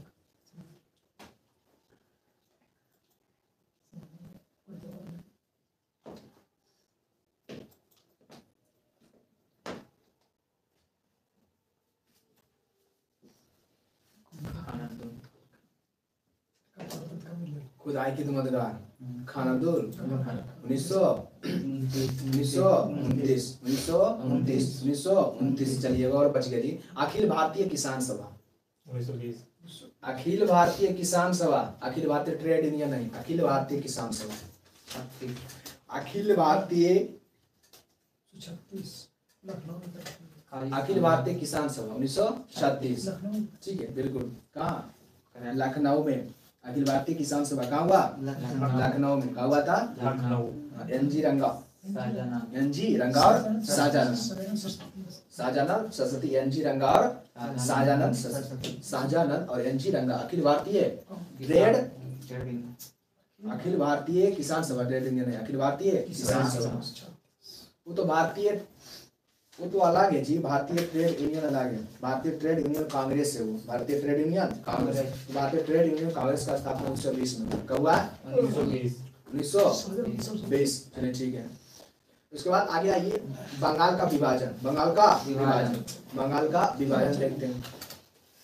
बंगाल का विभाजन जो हुआ था, बंगाल का विभाजन कर्जन के द्वारा कब? 1905। देखिए बंगाल विभाजन कांग्रेस के द्वारा 3 दिसंबर 1903 को मतलब ब्रिटेन संसद में रखा था। 3 दिसंबर 1903 3 दिसंबर 1903 3 दिसंबर 1903 3 दिसंबर 1903 के 3 दिसंबर 1903 को ये कर्जन ब्रिटिश संसद में रखा था। कब रखा था? 3 दिसंबर 1903 3 दिसंबर 1903। 20 जुलाई 1905 को 20 जुलाई 1905 को क्या हुआ? घोषणा कर दिया। ठीक है, घोषणा कब किया? 20 जुलाई 1905 को घोषणा कर दिया और लागू कब हुआ? 16 अक्टूबर 1905 16 अक्टूबर 1905 16 अक्टूबर 1905 16 अक्टूबर 1905 बिल्कुल सही। लागू कब हो गया? 16 अक्टूबर 1905। और 16 अक्टूबर 1905 को बंगाल में कौन सा दिवस? शोक दिवस। शोक दिवस। शोक दिवस कब मनाया गया था? 16 अक्टूबर 1905 16 अक्टूबर 1905 को। ठीक है, बंगाल में कौन सा दिवस मनाया? शोक दिवस। कब बनाया था? कब बनाया था? कब मनाया था? शोक दिवस कब मनाया था? 16 दिसंबर को। कब मनाया था? 16 दिसंबर। कब मनाया था? 16 दिसंबर को शोक दिवस के रूप में मनाया गया था। ठीक है, तो बंगाल विभाजन प्रभावी जाके हो गया 16 अक्टूबर 16 दिसंबर कैसे होगा? तो 16 अक्टूबर ही होगा। 16 अक्टूबर को विभाजन हुआ ना, प्रभावी हुआ तो 16 अक्टूबर को ही मनाया था शोक दिवस। 16 अक्टूबर को मनाया था शोक दिवस 16 अक्टूबर 1905। और इसमें विभाजन किया तो इसमें रखा था पूर्वी बंगाल और पूर्वी बंगाल और पश्चिमी बंगाल।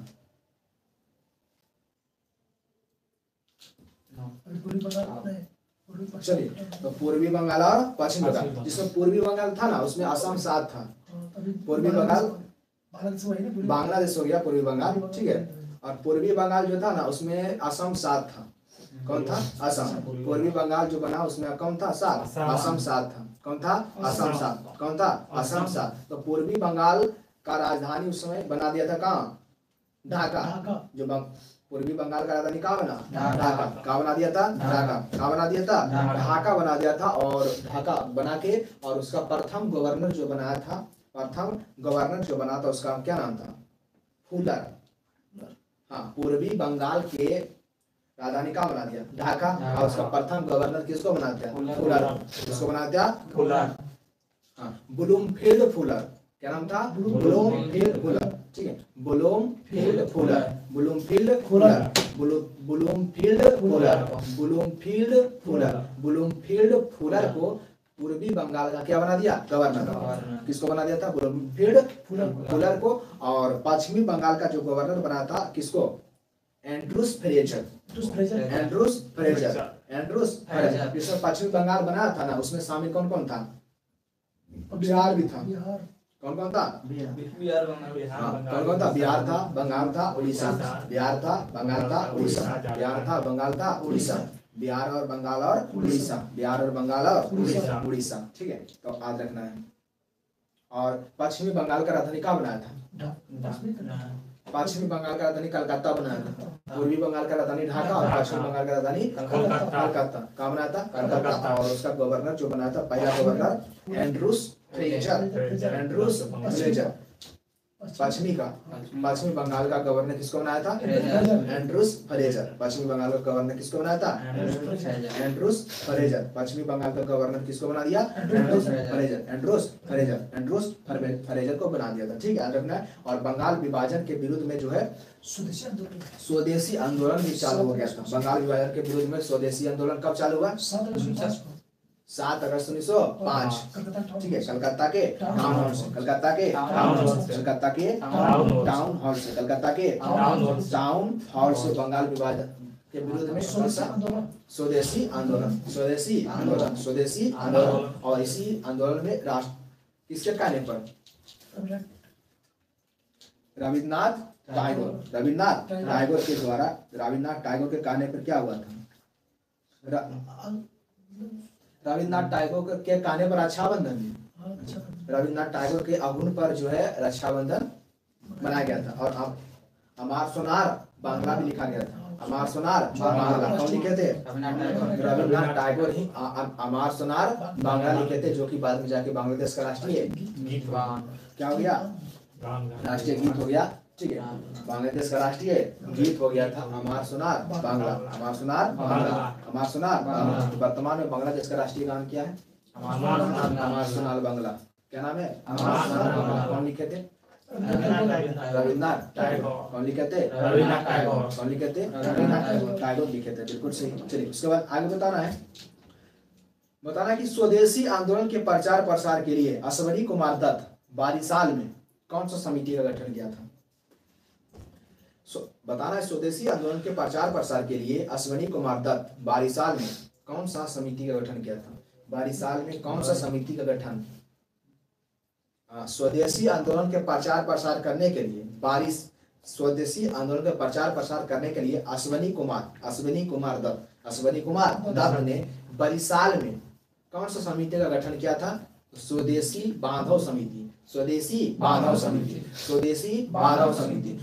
बांधव समिति का गठन बोलेगा कौन किया था? अश्वनी कुमार दत्त। क्यों किया था? उसका स्वदेशी आंदोलन का प्रचार प्रसार करने के लिए। स्वदेशी आंदोलन को प्रचार प्रसार करने के लिए अश्वनी कुमार दत्त ने क्या किया था? स्वदेशी आंदोलन आगे बढ़ाने के लिए इसने प्रचार प्रसार किया था। इसके लिए एक समिति का गठन किया था, स्वदेशी बांधव समिति। क्या नाम था? स्वदेशी बांधव समिति। बिल्कुल सही। क्या नाम था उसका? स्वदेशी बांधव समिति। बिल्कुल सही। ठीक है, आगे बताना है कि राष्ट्रीय शिक्षा परिषद की स्थापना कब हुआ? राष्ट्रीय शिक्षा परिषद का गठन हुआ 1906 में। कब हुआ? 1906। राष्ट्रीय शिक्षा परिषद का गठन 1906, 15 अगस्त 1906। राष्ट्रीय शिक्षा समिति का गठन कब हुआ? राष्ट्रीय शिक्षा परिषद का गठन कब हुआ? 15 अगस्त 1906। और नई शिक्षा नीति जो आया है 2020 में आया है इस, ठीक है, सबसे पहले लागू किया उत्तराखंड 10+2 के स्थान पर 5+3+3+4 कस्तूरंगन समिति पूछेगा। कस्तूरंगन समिति। चलिए, बिल्कुल आगे बताना है। बताएगा कि डीएवी का स्थापना दयानंद एंग्लो वैदिक स्कूल, डीएवी दयानंद एंग्लो वैदिक स्कूल, डीएवी के नाम से जानते हैं उसे। दयानंद वैदिक, उसका फुल फॉर्म होता है डीएवी का फुल फॉर्म क्या होता है? दयानंद एंग्लो वैदिक स्कूल। इसका स्थापना कब हुआ था? 1886। कब हुआ? 1886। डीएवी कब हुआ? 1886। डीएवी कब हुआ? 1886। चलिए ठीक है, बिल्कुल सही, 1886। इसमें कौन किए हैं? ये लाला लाजपत राय और हंसराज। लाला लाजपत राय और हंसराज के द्वारा, लाला लाजपत राय और लाला लाजपत राय और हंसराज के द्वारा जो है 1886 किसका स्थापना हुआ? डीएवी का। किसका स्थापना? डीएवी का। और गुरुकुल का? गुरुकुल का स्थापना कब हुआ? तो देखिए, हंसराज और लाला लाजपत राय, इसने पाश्चात्य शिक्षा के क्या थे? समर्थक थे। पाश्चात्य शिक्षा के समर्थक थे। लेकिन गुरुकुल का स्थापना जो किया था 1902 में। गुरुकुल का स्थापना 1902। स्वामी सदानंद और लेखाराम। कौन थे? स्वामी सदानंद और लेखाराम। और एक और राम थे जिनका नाम था मुंशीराम। कौन सा राम? मुंशीराम। ठीक है, कौन सा राम? मुंशीराम, लेखाराम और स्वामी सदानंद, दोनों मिलकर जो किसका? गुरुकुल का स्थापना किए थे 1902 में। और ये जो थे तीनों, वो पाश्चात्य शिक्षा के क्या थे? विरोधी थे। पाश्चात्य शिक्षा के क्या थे? विरोधी थे। और समर्थन कौन कौन थे? लाला लाजपत राय थे, हंसराज, लाला लाजपत राय और लाला लाजपत राय और हंसराज। ठीक है, लाला लाजपत राय और हंसराज थे।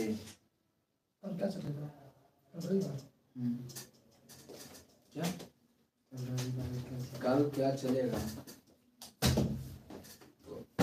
मास्टर बताएंगे।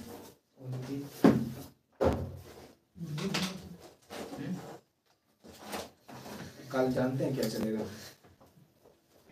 मतलब जो प्रीवियस करवा पीछे पूछा हुआ है ना, उसी पूरे चला देते हैं जहाँ तक हो सकता है। ठीक है, तो कल संडे को ही रहेगा। जितना हो सकता है उतना तक हम HW डाल देंगे PDF, उसी को रिवीजन, उसी को देख लेंगे थोड़ा। चलिए, इसमें था जनजाति। कौन था? जनजाति। चलिए ठीक है।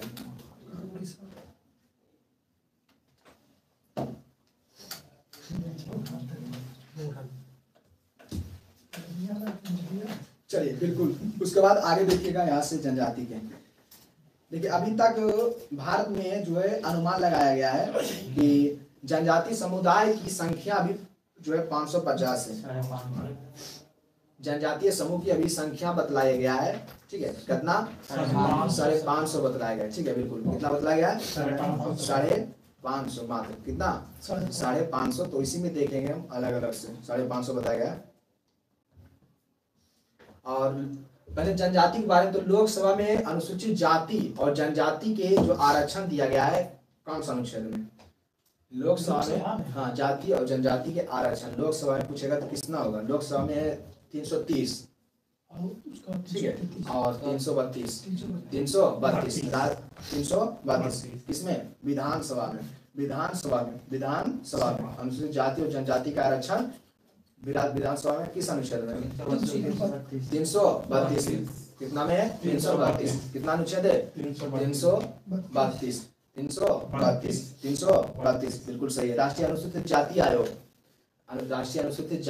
पूछेगा। अनुसूचित जाति आयोग पूछेगा तो कौन सा अनुच्छेद होगा? 338। अनुसूचित जाति आयोग और अनुसूचित जनजाति आयोग तो अनुच्छेद 338 के का। तो हम बता रहे थे कि अभी अनुमान लगाया गया कि भारत में जनजाति समुदाय कितना है? 550। कितना है? 550। और 2011 के जनगणना के अनुसार जनजातीय की जनसंख्या संपूर्ण भारत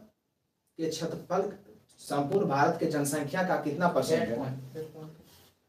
कितना परसेंट? 8.6%। 8.6%। कितना परसेंट है? 8.6। ठीक है, संपूर्ण भारत की जितना जनसंख्या है उसका 8.6%। 8.6% हो जाएगा। 8.6%। सबसे ज्यादा देखिए, जनसंख्या सबसे ज्यादा पूछेगा, सर्वाधिक मतलब जनजाति वाली राज्य जो है, सबसे ज्यादा जनजाति जो है वो कहाँ है? मध्य प्रदेश में। कहाँ है? मध्य प्रदेश। ठीक, याद रखना। सबसे ज्यादा कहाँ है? मध्य प्रदेश। कहाँ है? मध्य प्रदेश। कहाँ है? मध्य प्रदेश। और क्षेत्रफल की दृष्टि से सबसे ज्यादा पूछेगा कहाँ हो जाएगा? सिक्किम। क्षेत्रफल की दृष्टि से सबसे ज्यादा कहाँ होगा? सिक्किम में। ठीक है, सिक्किम में कितना है? 94.4%। कितना है? 94.4%। सबसे ज्यादा वही है जनजाति का।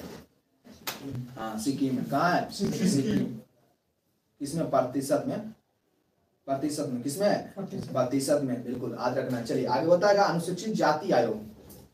कौन सा संविधान संशोधन के द्वारा अनुसूचित जाति आयोग का गठन हुआ?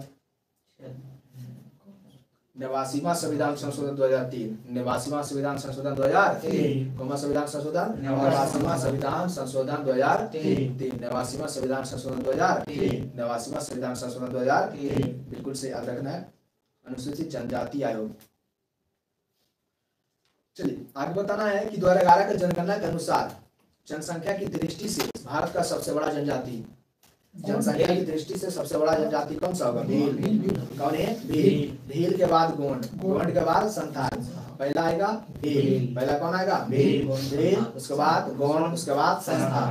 भील गोंड संथाल, भील गोंड संथाल।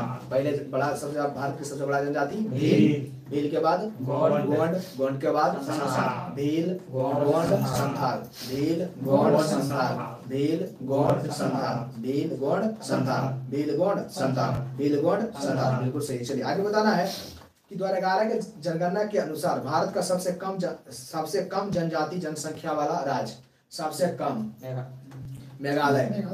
मेघालय कौन है? मेघालय में 2.5% है, लेकिन सिक्किम में कितना परसेंट है?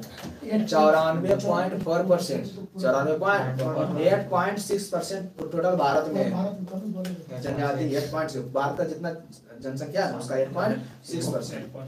अभी का नहीं, पहलू के डेटा के अनुसार 2011 का बढ़ेगा नहीं तो।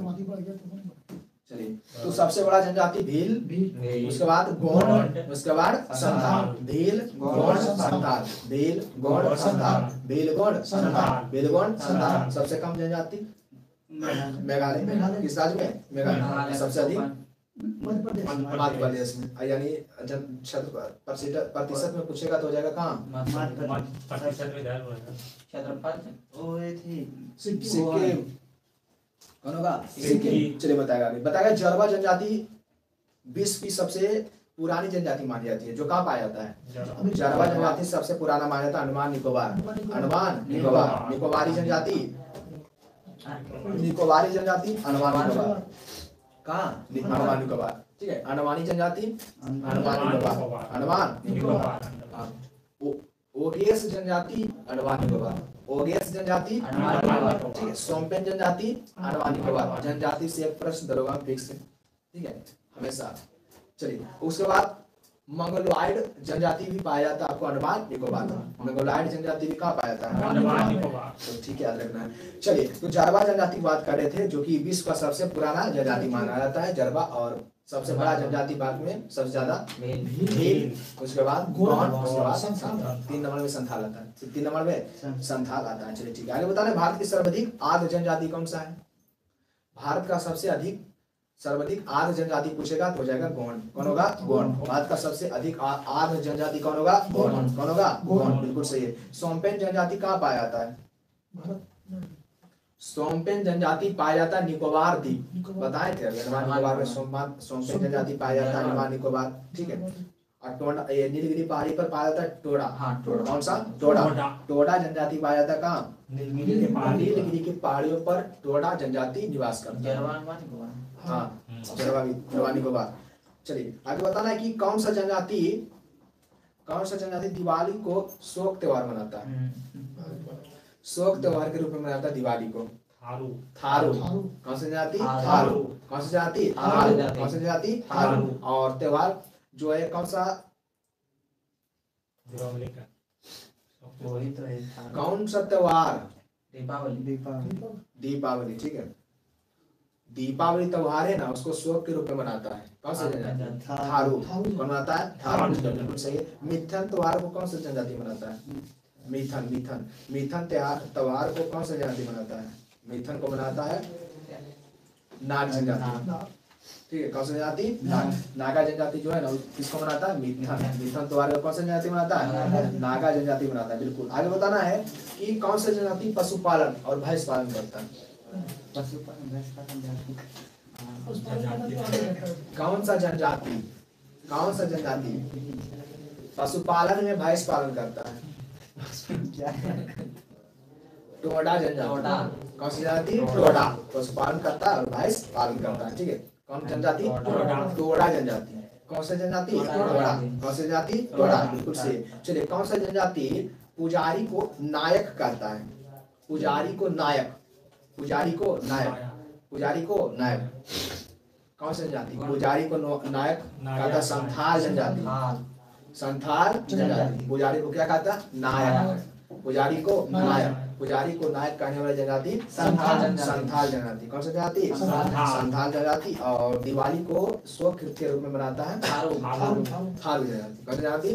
और ये कौन सा है? संथाल। कौन सा है? संथाल, बिल्कुल सही। कौन सा जनजाति? संथाल, बिल्कुल। आगे बढ़ता रहा है।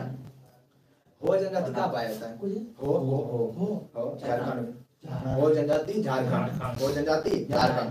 हो जनजाति झारखंड। हो जनजाति झारखंड। मुंडा जनजाति झारखंड। मुंडा जनजाति झारखंड। हाँ देखिए, हो उराऊ मुंडा, हो उराऊ मुंडा। हो उराऊ मुंडा जनजाति जो है धार्मिक पुरुष को कहता है पाहन। क्या कहता है? पाहन। बोलेगा कि कौन सा जनजाति धार्मिक पुरुष को पाहन कहता है? हो उराऊ। हो उराव और मुंडा। हो उराव मुंडा। हो उराव और मुंडा जनजाति जो है धार्मिक पुरुष को क्या कहता है? पाहन। पाहन क्या कहता है? पाहन। क्या कहता है उससे? पाहन कहता है। हो उराव और मुंडा। हो उराव और मुंडा जनजाति जो है धार्मिक पुरुष को क्या कहता है? पाहन। क्या कहता है? पाहन। जबकि छत्तीसगढ़ का एगो गोंड है, छत्तीसगढ़ का गोंड और बैगा। छत्तीसगढ़ का गोंड और बैगा। छत्तीसगढ़ का गोंड और बैगा। छत्तीसगढ़ का गोंड और बैगा उसे पलाथी कहता है। क्या कहता है? पलाथी। धार्मिक पुरुष को छत्तीसगढ़ का गोंड और बैगा जनजाति क्या कहता है? पलाथी। क्या कहता है? पलाथी। तो इतना आप रखना है कि गोंड और बैगा कहाँ है? छत्तीसगढ़। गोंड और बैगा छत्तीसगढ़। गोंड और बैगा जनजाति छत्तीसगढ़। गोंड और बैगा छत्तीसगढ़। गोंड और बैगा छत्तीसगढ़। गोंड और बैगा छत्तीसगढ़, ठीक है। और कनिक्कर जनजाति जानते हैं कहाँ है? केरल में। कनिक्कर जनजाति केरल। कोसे कनिक्कर है, कोसे केरल। एगो है यूराली। कनिक्कर और यूराली। कनिक्कर और यूराली। कनिक्कर और यूराली। कनिक्कर और यूराली। कनिक्कर और यूराली। कनिक्कर और यूराली। कनिक्कर और यूराली कहाँ? कनिक्कर यूराली। कनिक्कर यूराली। कनिक्कर यूराली। कनिक्कर यूराली। चलिए ठीक है। उसके बाद एकाएक देखेंगे जो इम्पोर्टेंट है उसको, ठीक है। ज्यादा देखना नहीं, जो पूछता है उसी से। वो गुजरात वाला पूछता है, हिमाचल प्रदेश पूछेगा, जम्मू कश्मीर का पूछता है और झारखंड का पूछता है इसी के। और देखिएगा मणिपुर का पूछता है, मेघालय का पूछता है, छत्तीसगढ़ का पूछता है और बाकी बात उतना नहीं। पश्चिम बंगाल का है, झारखंड का हो जाएगा और लक्षद्वीप का पूछता है, अंडमान निकोबार का, और बाकी नहीं पूछता, उतना जरूरी नहीं। क्या उतने राजस्थान सिक्किम बोले। चलिए हम जिसमें देखिए 5 से 6 वो है बस। गुजरात में कौन कौन होगा? गुजरात में पाए जाने वाली जनजाति कौन होगा? भील। भील जनजाति कहाँ? गुजरात में। भील गुजरात। बंजारा गुजरात। कोली गुजरात। कोली गुजरात, ठीक है। आज रखना है। पहाड़िया, पहाड़िया नहीं, पटेलिया। पटेलिया कहाँ? गुजरात। पटेलिया डाफर डाफर। टोडिया टोडिया। इसमें गुजरात वाला है ना, गुजरात वाला सब ये पूछता है, खाली कोली छोड़ कर वो। तो भील जनजाति, बंजारा, भील बंजारा और टोडिया और पटालिया, ठीक है। ये सब कहाँ पाया जाता है? गुजरात। डाफर गुजरात। डाफर गुजरात। डाफर गुजरात। बंजारा गुजरात। डाफर गुजरात। टोडिया गुजरात। टोडिया गुजरात। टोडिया गुजरात। कोली गुजरात। कोली गुजरात। कोली गुजरात। और बंजारा बंजारा गुजरात। बंजारा गुजरात। टोडिया गुजरात। टोडिया गुजरात। पटेलिया गुजरात। टोडिया पटेलिया गुजरात, ठीक है, बिल्कुल सही। उसके बाद आगे देखिएगा गुड्डी और गड्डी। गुड्डी और गड्डी हिमाचल प्रदेश। गुड्डी और गड्डी हिमाचल प्रदेश। गुड्डी गड्डी हिमाचल प्रदेश। गुड्डी गड्डी हिमाचल प्रदेश। गुड्डी गड्डी हिमाचल प्रदेश। गुड्डी गड्डी और लाहौरी। गुड्डी गड्डी लाहौरी। गुड्डी गड्डी लाहौरी कहाँ पाया जाता है? हिमाचल प्रदेश का क्या है? जनजाति है, ठीक है। गड्डी गुड्डी और लाहौरी। गड्डी गुड्डी और लाहौरी, गड्डी गुड्डी लाहौरी कहाँ पाया जाता है? हिमाचल प्रदेश। हिमाचल प्रदेश, ठीक है। और बकरवाल गद्दी ये सब कहाँ है? जम्मू कश्मीर। ये सब बकरवाल तो बहुत कुछ आया। बकरवाल जनजाति, गद्दी जनजाति, गुर्जर जनजाति और चंपा जनजाति कहाँ पाया जाता है? जम्मू कश्मीर, ठीक है। पूछेगा आपसे कि बताइए बकरवाल, गद्दी, बकरवाल जनजाति, गद्दी जनजाति, चांगपा जनजाति और चंपा जनजाति कहाँ पाया जाता है? जम्मू कश्मीर। जम्मू कश्मीर। कहाँ जाएगा? जम्मू कश्मीर। कहाँ होगा? जम्मू जम्मू कश्मीर। चलिए ठीक है, बिल्कुल। बकरवाल, गद्दी, गुज्जर, बकरवाल, गद्दी, गुज्जर, बकरवाल, गद्दी और गुज्जर, बकरवाल, गद्दी, गुज्जर और चांगपा, चांगपा और चंपा, चांगपा और चंपा कहाँ होगा? जम्मू कश्मीर। कहाँ होगा? जम्मू कश्मीर। कहाँ होगा? जम्मू कश्मीर। कहाँ जाएगा? जम्मू कश्मीर में हो जाएगा। कहाँ होगा? जम्मू कश्मीर। बिल्कुल सही। और देखिए एक दो को देखेगा तो सभी राज्य में पाया जाता है, वो कॉमन सब, लेकिन देगा तो एक ही राज्य का वहां पर देगा। चलिए उसके बाद आगे देखिएगा कुकी जनजाति कहाँ पाया जाता है? मणिपुर। कुकी, मणिपुर। मैटी, मणिपुर। मैठी, मणिपुर। कुकी, मैटी, मैठी, कुकी, मैठी, कुकी, मैठी और मैठी कहाँ जाएगा? मणिपुर। मणिपुर। कहाँ जाएगा? मणिपुर। कहाँ होगा? मणिपुर। ठीक है। उसके बाद देखो नागा भी पाया जाता है मणिपुर में। तो इसमें कुकी और मैठी और मैठी, कुकी, मैठी और मैठी याद रखना है तीन को। किसमें? मणिपुर में। किसमें? मणिपुर। और गारो, खासी, जयंतिया, मिकिर, मेघालय। गारो, खासी, जयंतिया कहाँ? मेघालय। चलिए ठीक है, बिल्कुल। उसके बाद आगे देखिएगा मिजोरम का पूछेगा आपसे लुसाई, लुसाई, मिजो और पाबो, लुसाई, मिजो, पाबो, लुसाई, मिजो, पाबो, लुसाई, मिजो, पाबो कहाँ हो जाएगा? कहाँ होगा? मिजोरम। कहाँ हो गया? मिजोरम। ठीक है। संथाल जनजाति, झारखंड, संथाल, संथाल झारखंड में पाया जाता है, पश्चिम बंगाल में हो जाएगा। ठीक है, हाँ चलिए ठीक है। उसके बाद पूछेगा आपसे लेप्चा, एक फेमस है पश्चिम बंगाल का, लेप्चा, पश्चिम बंगाल। और लेप्चा कहाँ होगा? और भूमिज पश्चिम बंगाल, लेप्चा भूमिज कहाँ होगा? पश्चिम बंगाल। लेप्चा भूमिज पश्चिम बंगाल, लेप्चा भूमिज पश्चिम बंगाल। संथाल झारखंड में होता है, मुंडा झारखंड, मुंडा ठीक है बिल्कुल, मुंडा और कोरवा इसमें। और एक बात रखना है भुइया, भुइया, भुइया, भुइया जनजाति झारखंड में पाया जाता है। ठीक है, भुइया जनजाति, कोरवा जनजाति और हो जनजाति और मुंडा जनजाति और संथाल जनजाति कहाँ रखना है? झारखंड का। और बासी जनजाति है मालदीव में। कौन सी जनजाति? मालदीव में। कौन सी जनजाति? बासी। कौन सी जनजाति? बासी कहाँ हो जाएगा? मालदीव में। ठीक है। पूछेगा जनजातियों की शैक्षणिक संस्था को क्या कहते हैं? जनजाति का जो शैक्षणिक संस्था रहता है उसको किस नाम से जानते हैं? युवा गिरी। पूछा गया जनजातियों की शैक्षणिक संस्थान को किस नाम से जानते हैं? युवा गिरी के नाम से जाना जाता है। किस नाम से जानते हैं? युवा गिरी। शैक्षणिक संस्था तो शैक्षणिक संस्थान को किस नाम से जानते हैं? युवा गिरी के नाम से। किस नाम से? युवा गिरी के नाम से जाना जाता है। चलिए बिल्कुल सही है। चलिए आगे बताएगा, बताना कि जीवन की उत्पत्ति आदि सागर में हुआ है। आर्कोयो जोइक ईसा, आर्कोयो जोइक ईसा काल, आर्कोयो जोइक ईसा काल में हुआ है। चलिए ठीक है बिल्कुल। इसमें एक याद रखना है कि आदिवासी का प्रमुख जो है पर्व है वो क्या है? आदिवासी का प्रमुख पर्व पता नहीं? सारुल ने कौन है? सारुल। चैत्र शुल्क तृतीया को मनाया जाता है। चैत्र शुल्क तृतीया को, चैत्र शुल्क तृतीया को मनाते हैं। कौन सा? सारुल। सारुल। पूछेगा कि कौन सा जनजाति है जिसको भारत के साथ साथ म्यांमार की नागरिकता, तो म्यांमार के साथ साथ भारत के साथ साथ म्यांमार की भी नागरिकता है उसके पास। कौन सा? हाँ, कौन सा जनजाति जिसमें म्यांमार के साथ साथ भारत की भी उसका नागरिकता है? कोसाई नहीं, कोनयाक जनजाति। कोनयाक जनजाति, ये कोनयाक जनजाति है जिसको भारत के साथ साथ म्यांमार, भारत के साथ साथ म्यांमार का भी जो भारत के साथ, भारत का कुछ हिस्सा भारत में और कुछ हिस्सा म्यांमार में, तो दोनों का नागरिकता दिया हुआ है। कौन सा जनजाति का? कोनयाक जनजाति।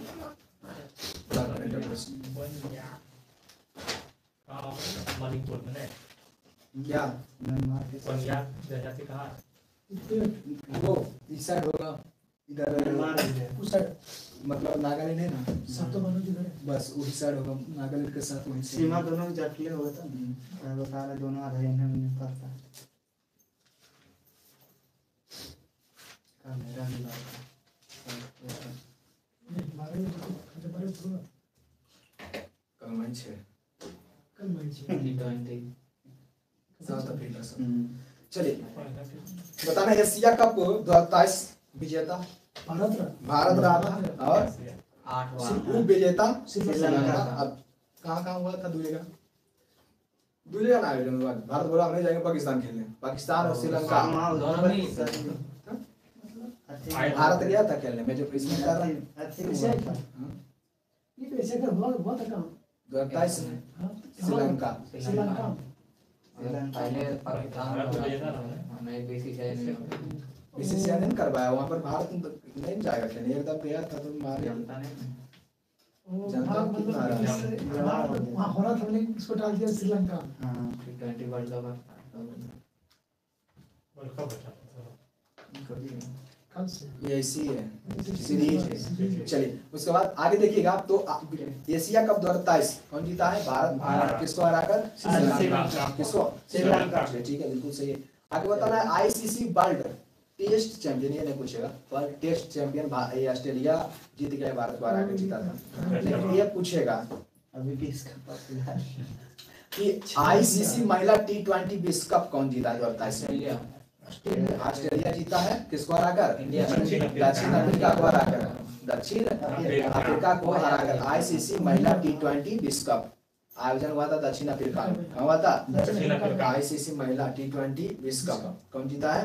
दक्षिण अफ्रीका। किसको हराकर? ऑस्ट्रेलिया जीता है दक्षिण अफ्रीका को हराकर।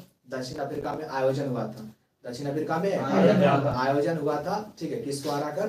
दक्षिण अफ्रीका को हराकर ऑस्ट्रेलिया जीता। दक्षिण अफ्रीका को हराकर ऑस्ट्रेलिया जीत गया। कौन जीत गया है? ऑस्ट्रेलिया। किसको हरा दिया है? दक्षिण अफ्रीका को हरा दिया। कौन जीत गया है? ऑस्ट्रेलिया जीत गया। चलिए ठीक है बिल्कुल। बताना है कि प्रथम महिला प्रीमियर लीग, पहला महिला आईपीएल हुआ प्रथम बार। टोटल टीम भाग लिया था 5 को। प्रथम महिला आईपीएल जो हुआ तो उसमें कितना टीम भाग लिया? महिला में 5 भाग लिया। कितना को? 5 टीम भाग लिया। ठीक याद रखना है। कौन जीता है इसमें?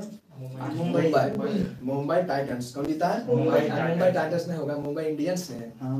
मुंबई और दिल्ली कैपिटल्स हारा था, मुंबई इंडियंस जीता। तो 23 में हुआ है। अब महाराष्ट्र में आयोजन किसका हुआ था? मुंबई इंडियंस हरमनप्रीत कौर। हरमनप्रीत कहाँ से? मुंबई इंडियंस के कप्तान है। मुंबई ऐसी दिल्ली के अपने वो गाड़ी वो कहता है माइक लेनिक है दिल्ली के। दिल्ली कैप्टन माइक लेनिक दिल्ली के कैप्टन थी। हाँ ऑस्ट्रेलिया के हैं। मैगजीन कहाँ की है? ऑस्ट्रेलिया कहाँ की है? हाँ। और हाइली मैथ्यूज को पर्पल कप मिला था। हाइली मैथ्यूज को। और मैथ्यूज एगो है ना ऑस्ट्रेलिया का मैथ्यूज लड़का है। कौन मैथ्यूज करके नाम है? मैथ्यूज। तो उसका लड़की है हेली मैथ्यूज। वो उसको मिला था अभी जो मतलब आईपीएल में सबसे ज्यादा विकेट लिए तो पर्पल कप मिला। विकेट लिया पर्पल कप। और ऑरेंज कप मिला था किसको? मैग लैनिक को सबसे ज्यादा रन मारे थे। मैग लैनिक 345 रन मारे थे और 16 विकेट से लिया था हेली मैथ्यूज। उसको मिला था कौन सा कप? Orange cup. तो याद रखना है महिला प्रथम बार हुआ है। ठीक है, 2023 में हुआ है। याद रखना है इसको। 2022 होगा।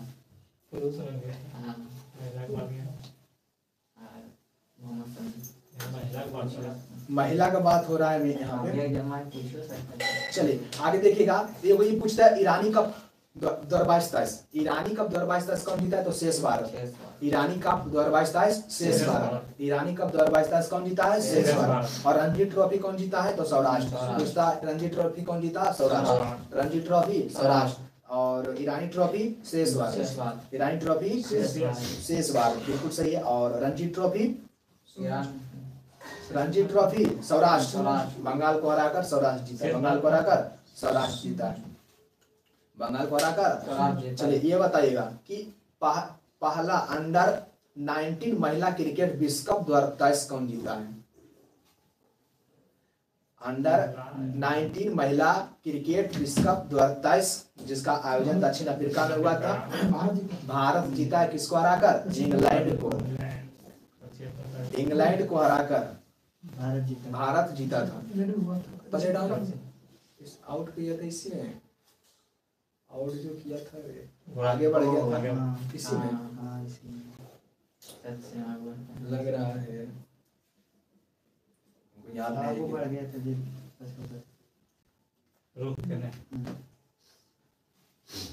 क्या कहता है उसको जानते हैं क्रिकेट करते तो रणजी ट्रॉफी पूछेगा। रणजी ट्रॉफी कौन जीता? भारत। रणजी ट्रॉफी सौराष्ट्र भारत सौराष्ट्र जीता है और बंगाल को हराकर कौन जीता? और महिला अंडर 19 पहला अंडर 19 महिला क्रिकेट कौन जीता है? विश्व भारत जीता है। किसको हराया था? इंग्लैंड को हरा दिया। इंग्लैंड को हरा दिया है बिल्कुल। विजय हजारे ट्रॉफी वो पूछेगा। विजय हजारे ट्रॉफी 2022 चल रहा है जुलाई 2022 का। विजय हजारे ट्रॉफी 2022 में सौराष्ट्र जीता। कौन जीता? कौन जीता? सौराष्ट्र जीता। बिल्कुल सही। चलिए आगे बताएगा। T20 विश्व कप कौन जीता? आईसीसी मेंस T20 विश्व कप 2022 आईसीसी मेंस T20 विश्व कप 2022 कौन जीता है? इंग्लैंड पाकिस्तान को हराकर। इंग्लैंड पाकिस्तान को हराया था। इंग्लैंड किसको हराया था? पाकिस्तान को। और दिलीप ट्रॉफी अभी जीता वेस्ट जोन। कौन जीता है? वेस्ट जोन और साउथ जोन को हराया था। ठीक है। ये कौन सा ट्रॉफी? दिलीप ट्रॉफी का संबंध क्रिकेट से बिल्कुल सही है। विजय हजारे ट्रॉफी क्रिकेट से। रणजी ट्रॉफी क्रिकेट से। चलिए ठीक है। यहाँ से पूछेगा आपसे ईरानी कप भी इसी से क्रिकेट से। ईरानी ट्रॉफी भी किससे है?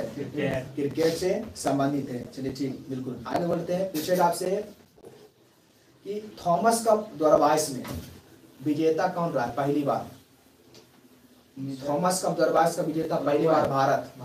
हाँ, थॉमस कप का विजेता पहली बार भारत रहा है। थॉमस कप संबंधित है बैडमिंटन से कि फुटबॉल से? थॉमस कप बैडमिंटन से। थॉमस कप बैडमिंटन से संबंधित है। ठीक है। तो इसमें थॉमस कप 2022 को जो हुआ है थॉमस कप वो कौन जीता है? भारत। कौन जीता है? भारत। पहली बार जीता इंडोनेशिया को हराकर। पहली बार जीता है इंडोनेशिया को हराकर थॉमस कप। कौन जीता है? भारत। पहली बार जीता है इंडोनेशिया को हराकर थॉमस कप। कौन? भारत। कौन जीता है? भारत जीता। उबेर कप 2022 कौन जीता है? उबेर कप जीता है दक्षिण कोरिया। चीन हारा है। चीन को हराकर दक्षिण कोरिया कौन सा कप जीता? Uber cup. कौन सा कप? Uber cup. लेकिन एक ये पूछेगा कि BWF badminton world federation champion 2022 का विजेता कौन रहा था? तो याद रखना विक्टर एल सेक्सन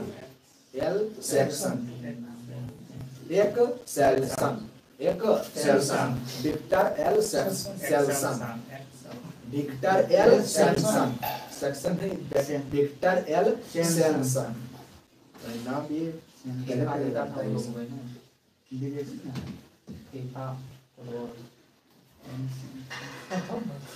अभी बड़ी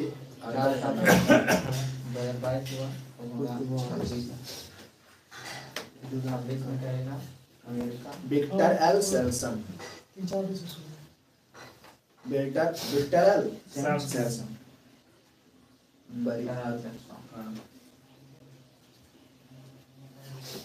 बड़ी अंतर नाम रखता है।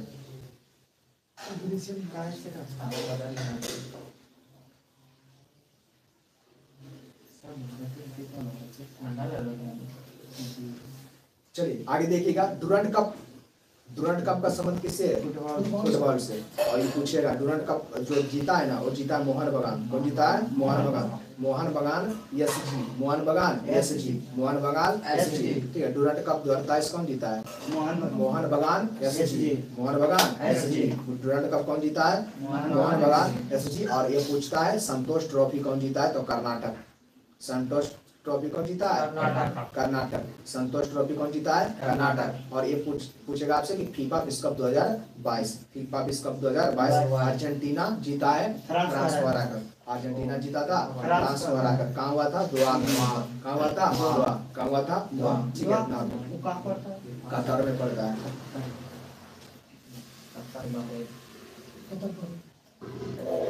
कतर में पड़ता है, ठीक है, दोहा तो यहीं पर हुआ था। फीफा विश्व कप 2022, फीफा विश्व कप 2022 अर्जेंटीना विजेता रहता अर्जेंटीना और हारा था कौन? उपविजेता फ्रांस। ठीक है,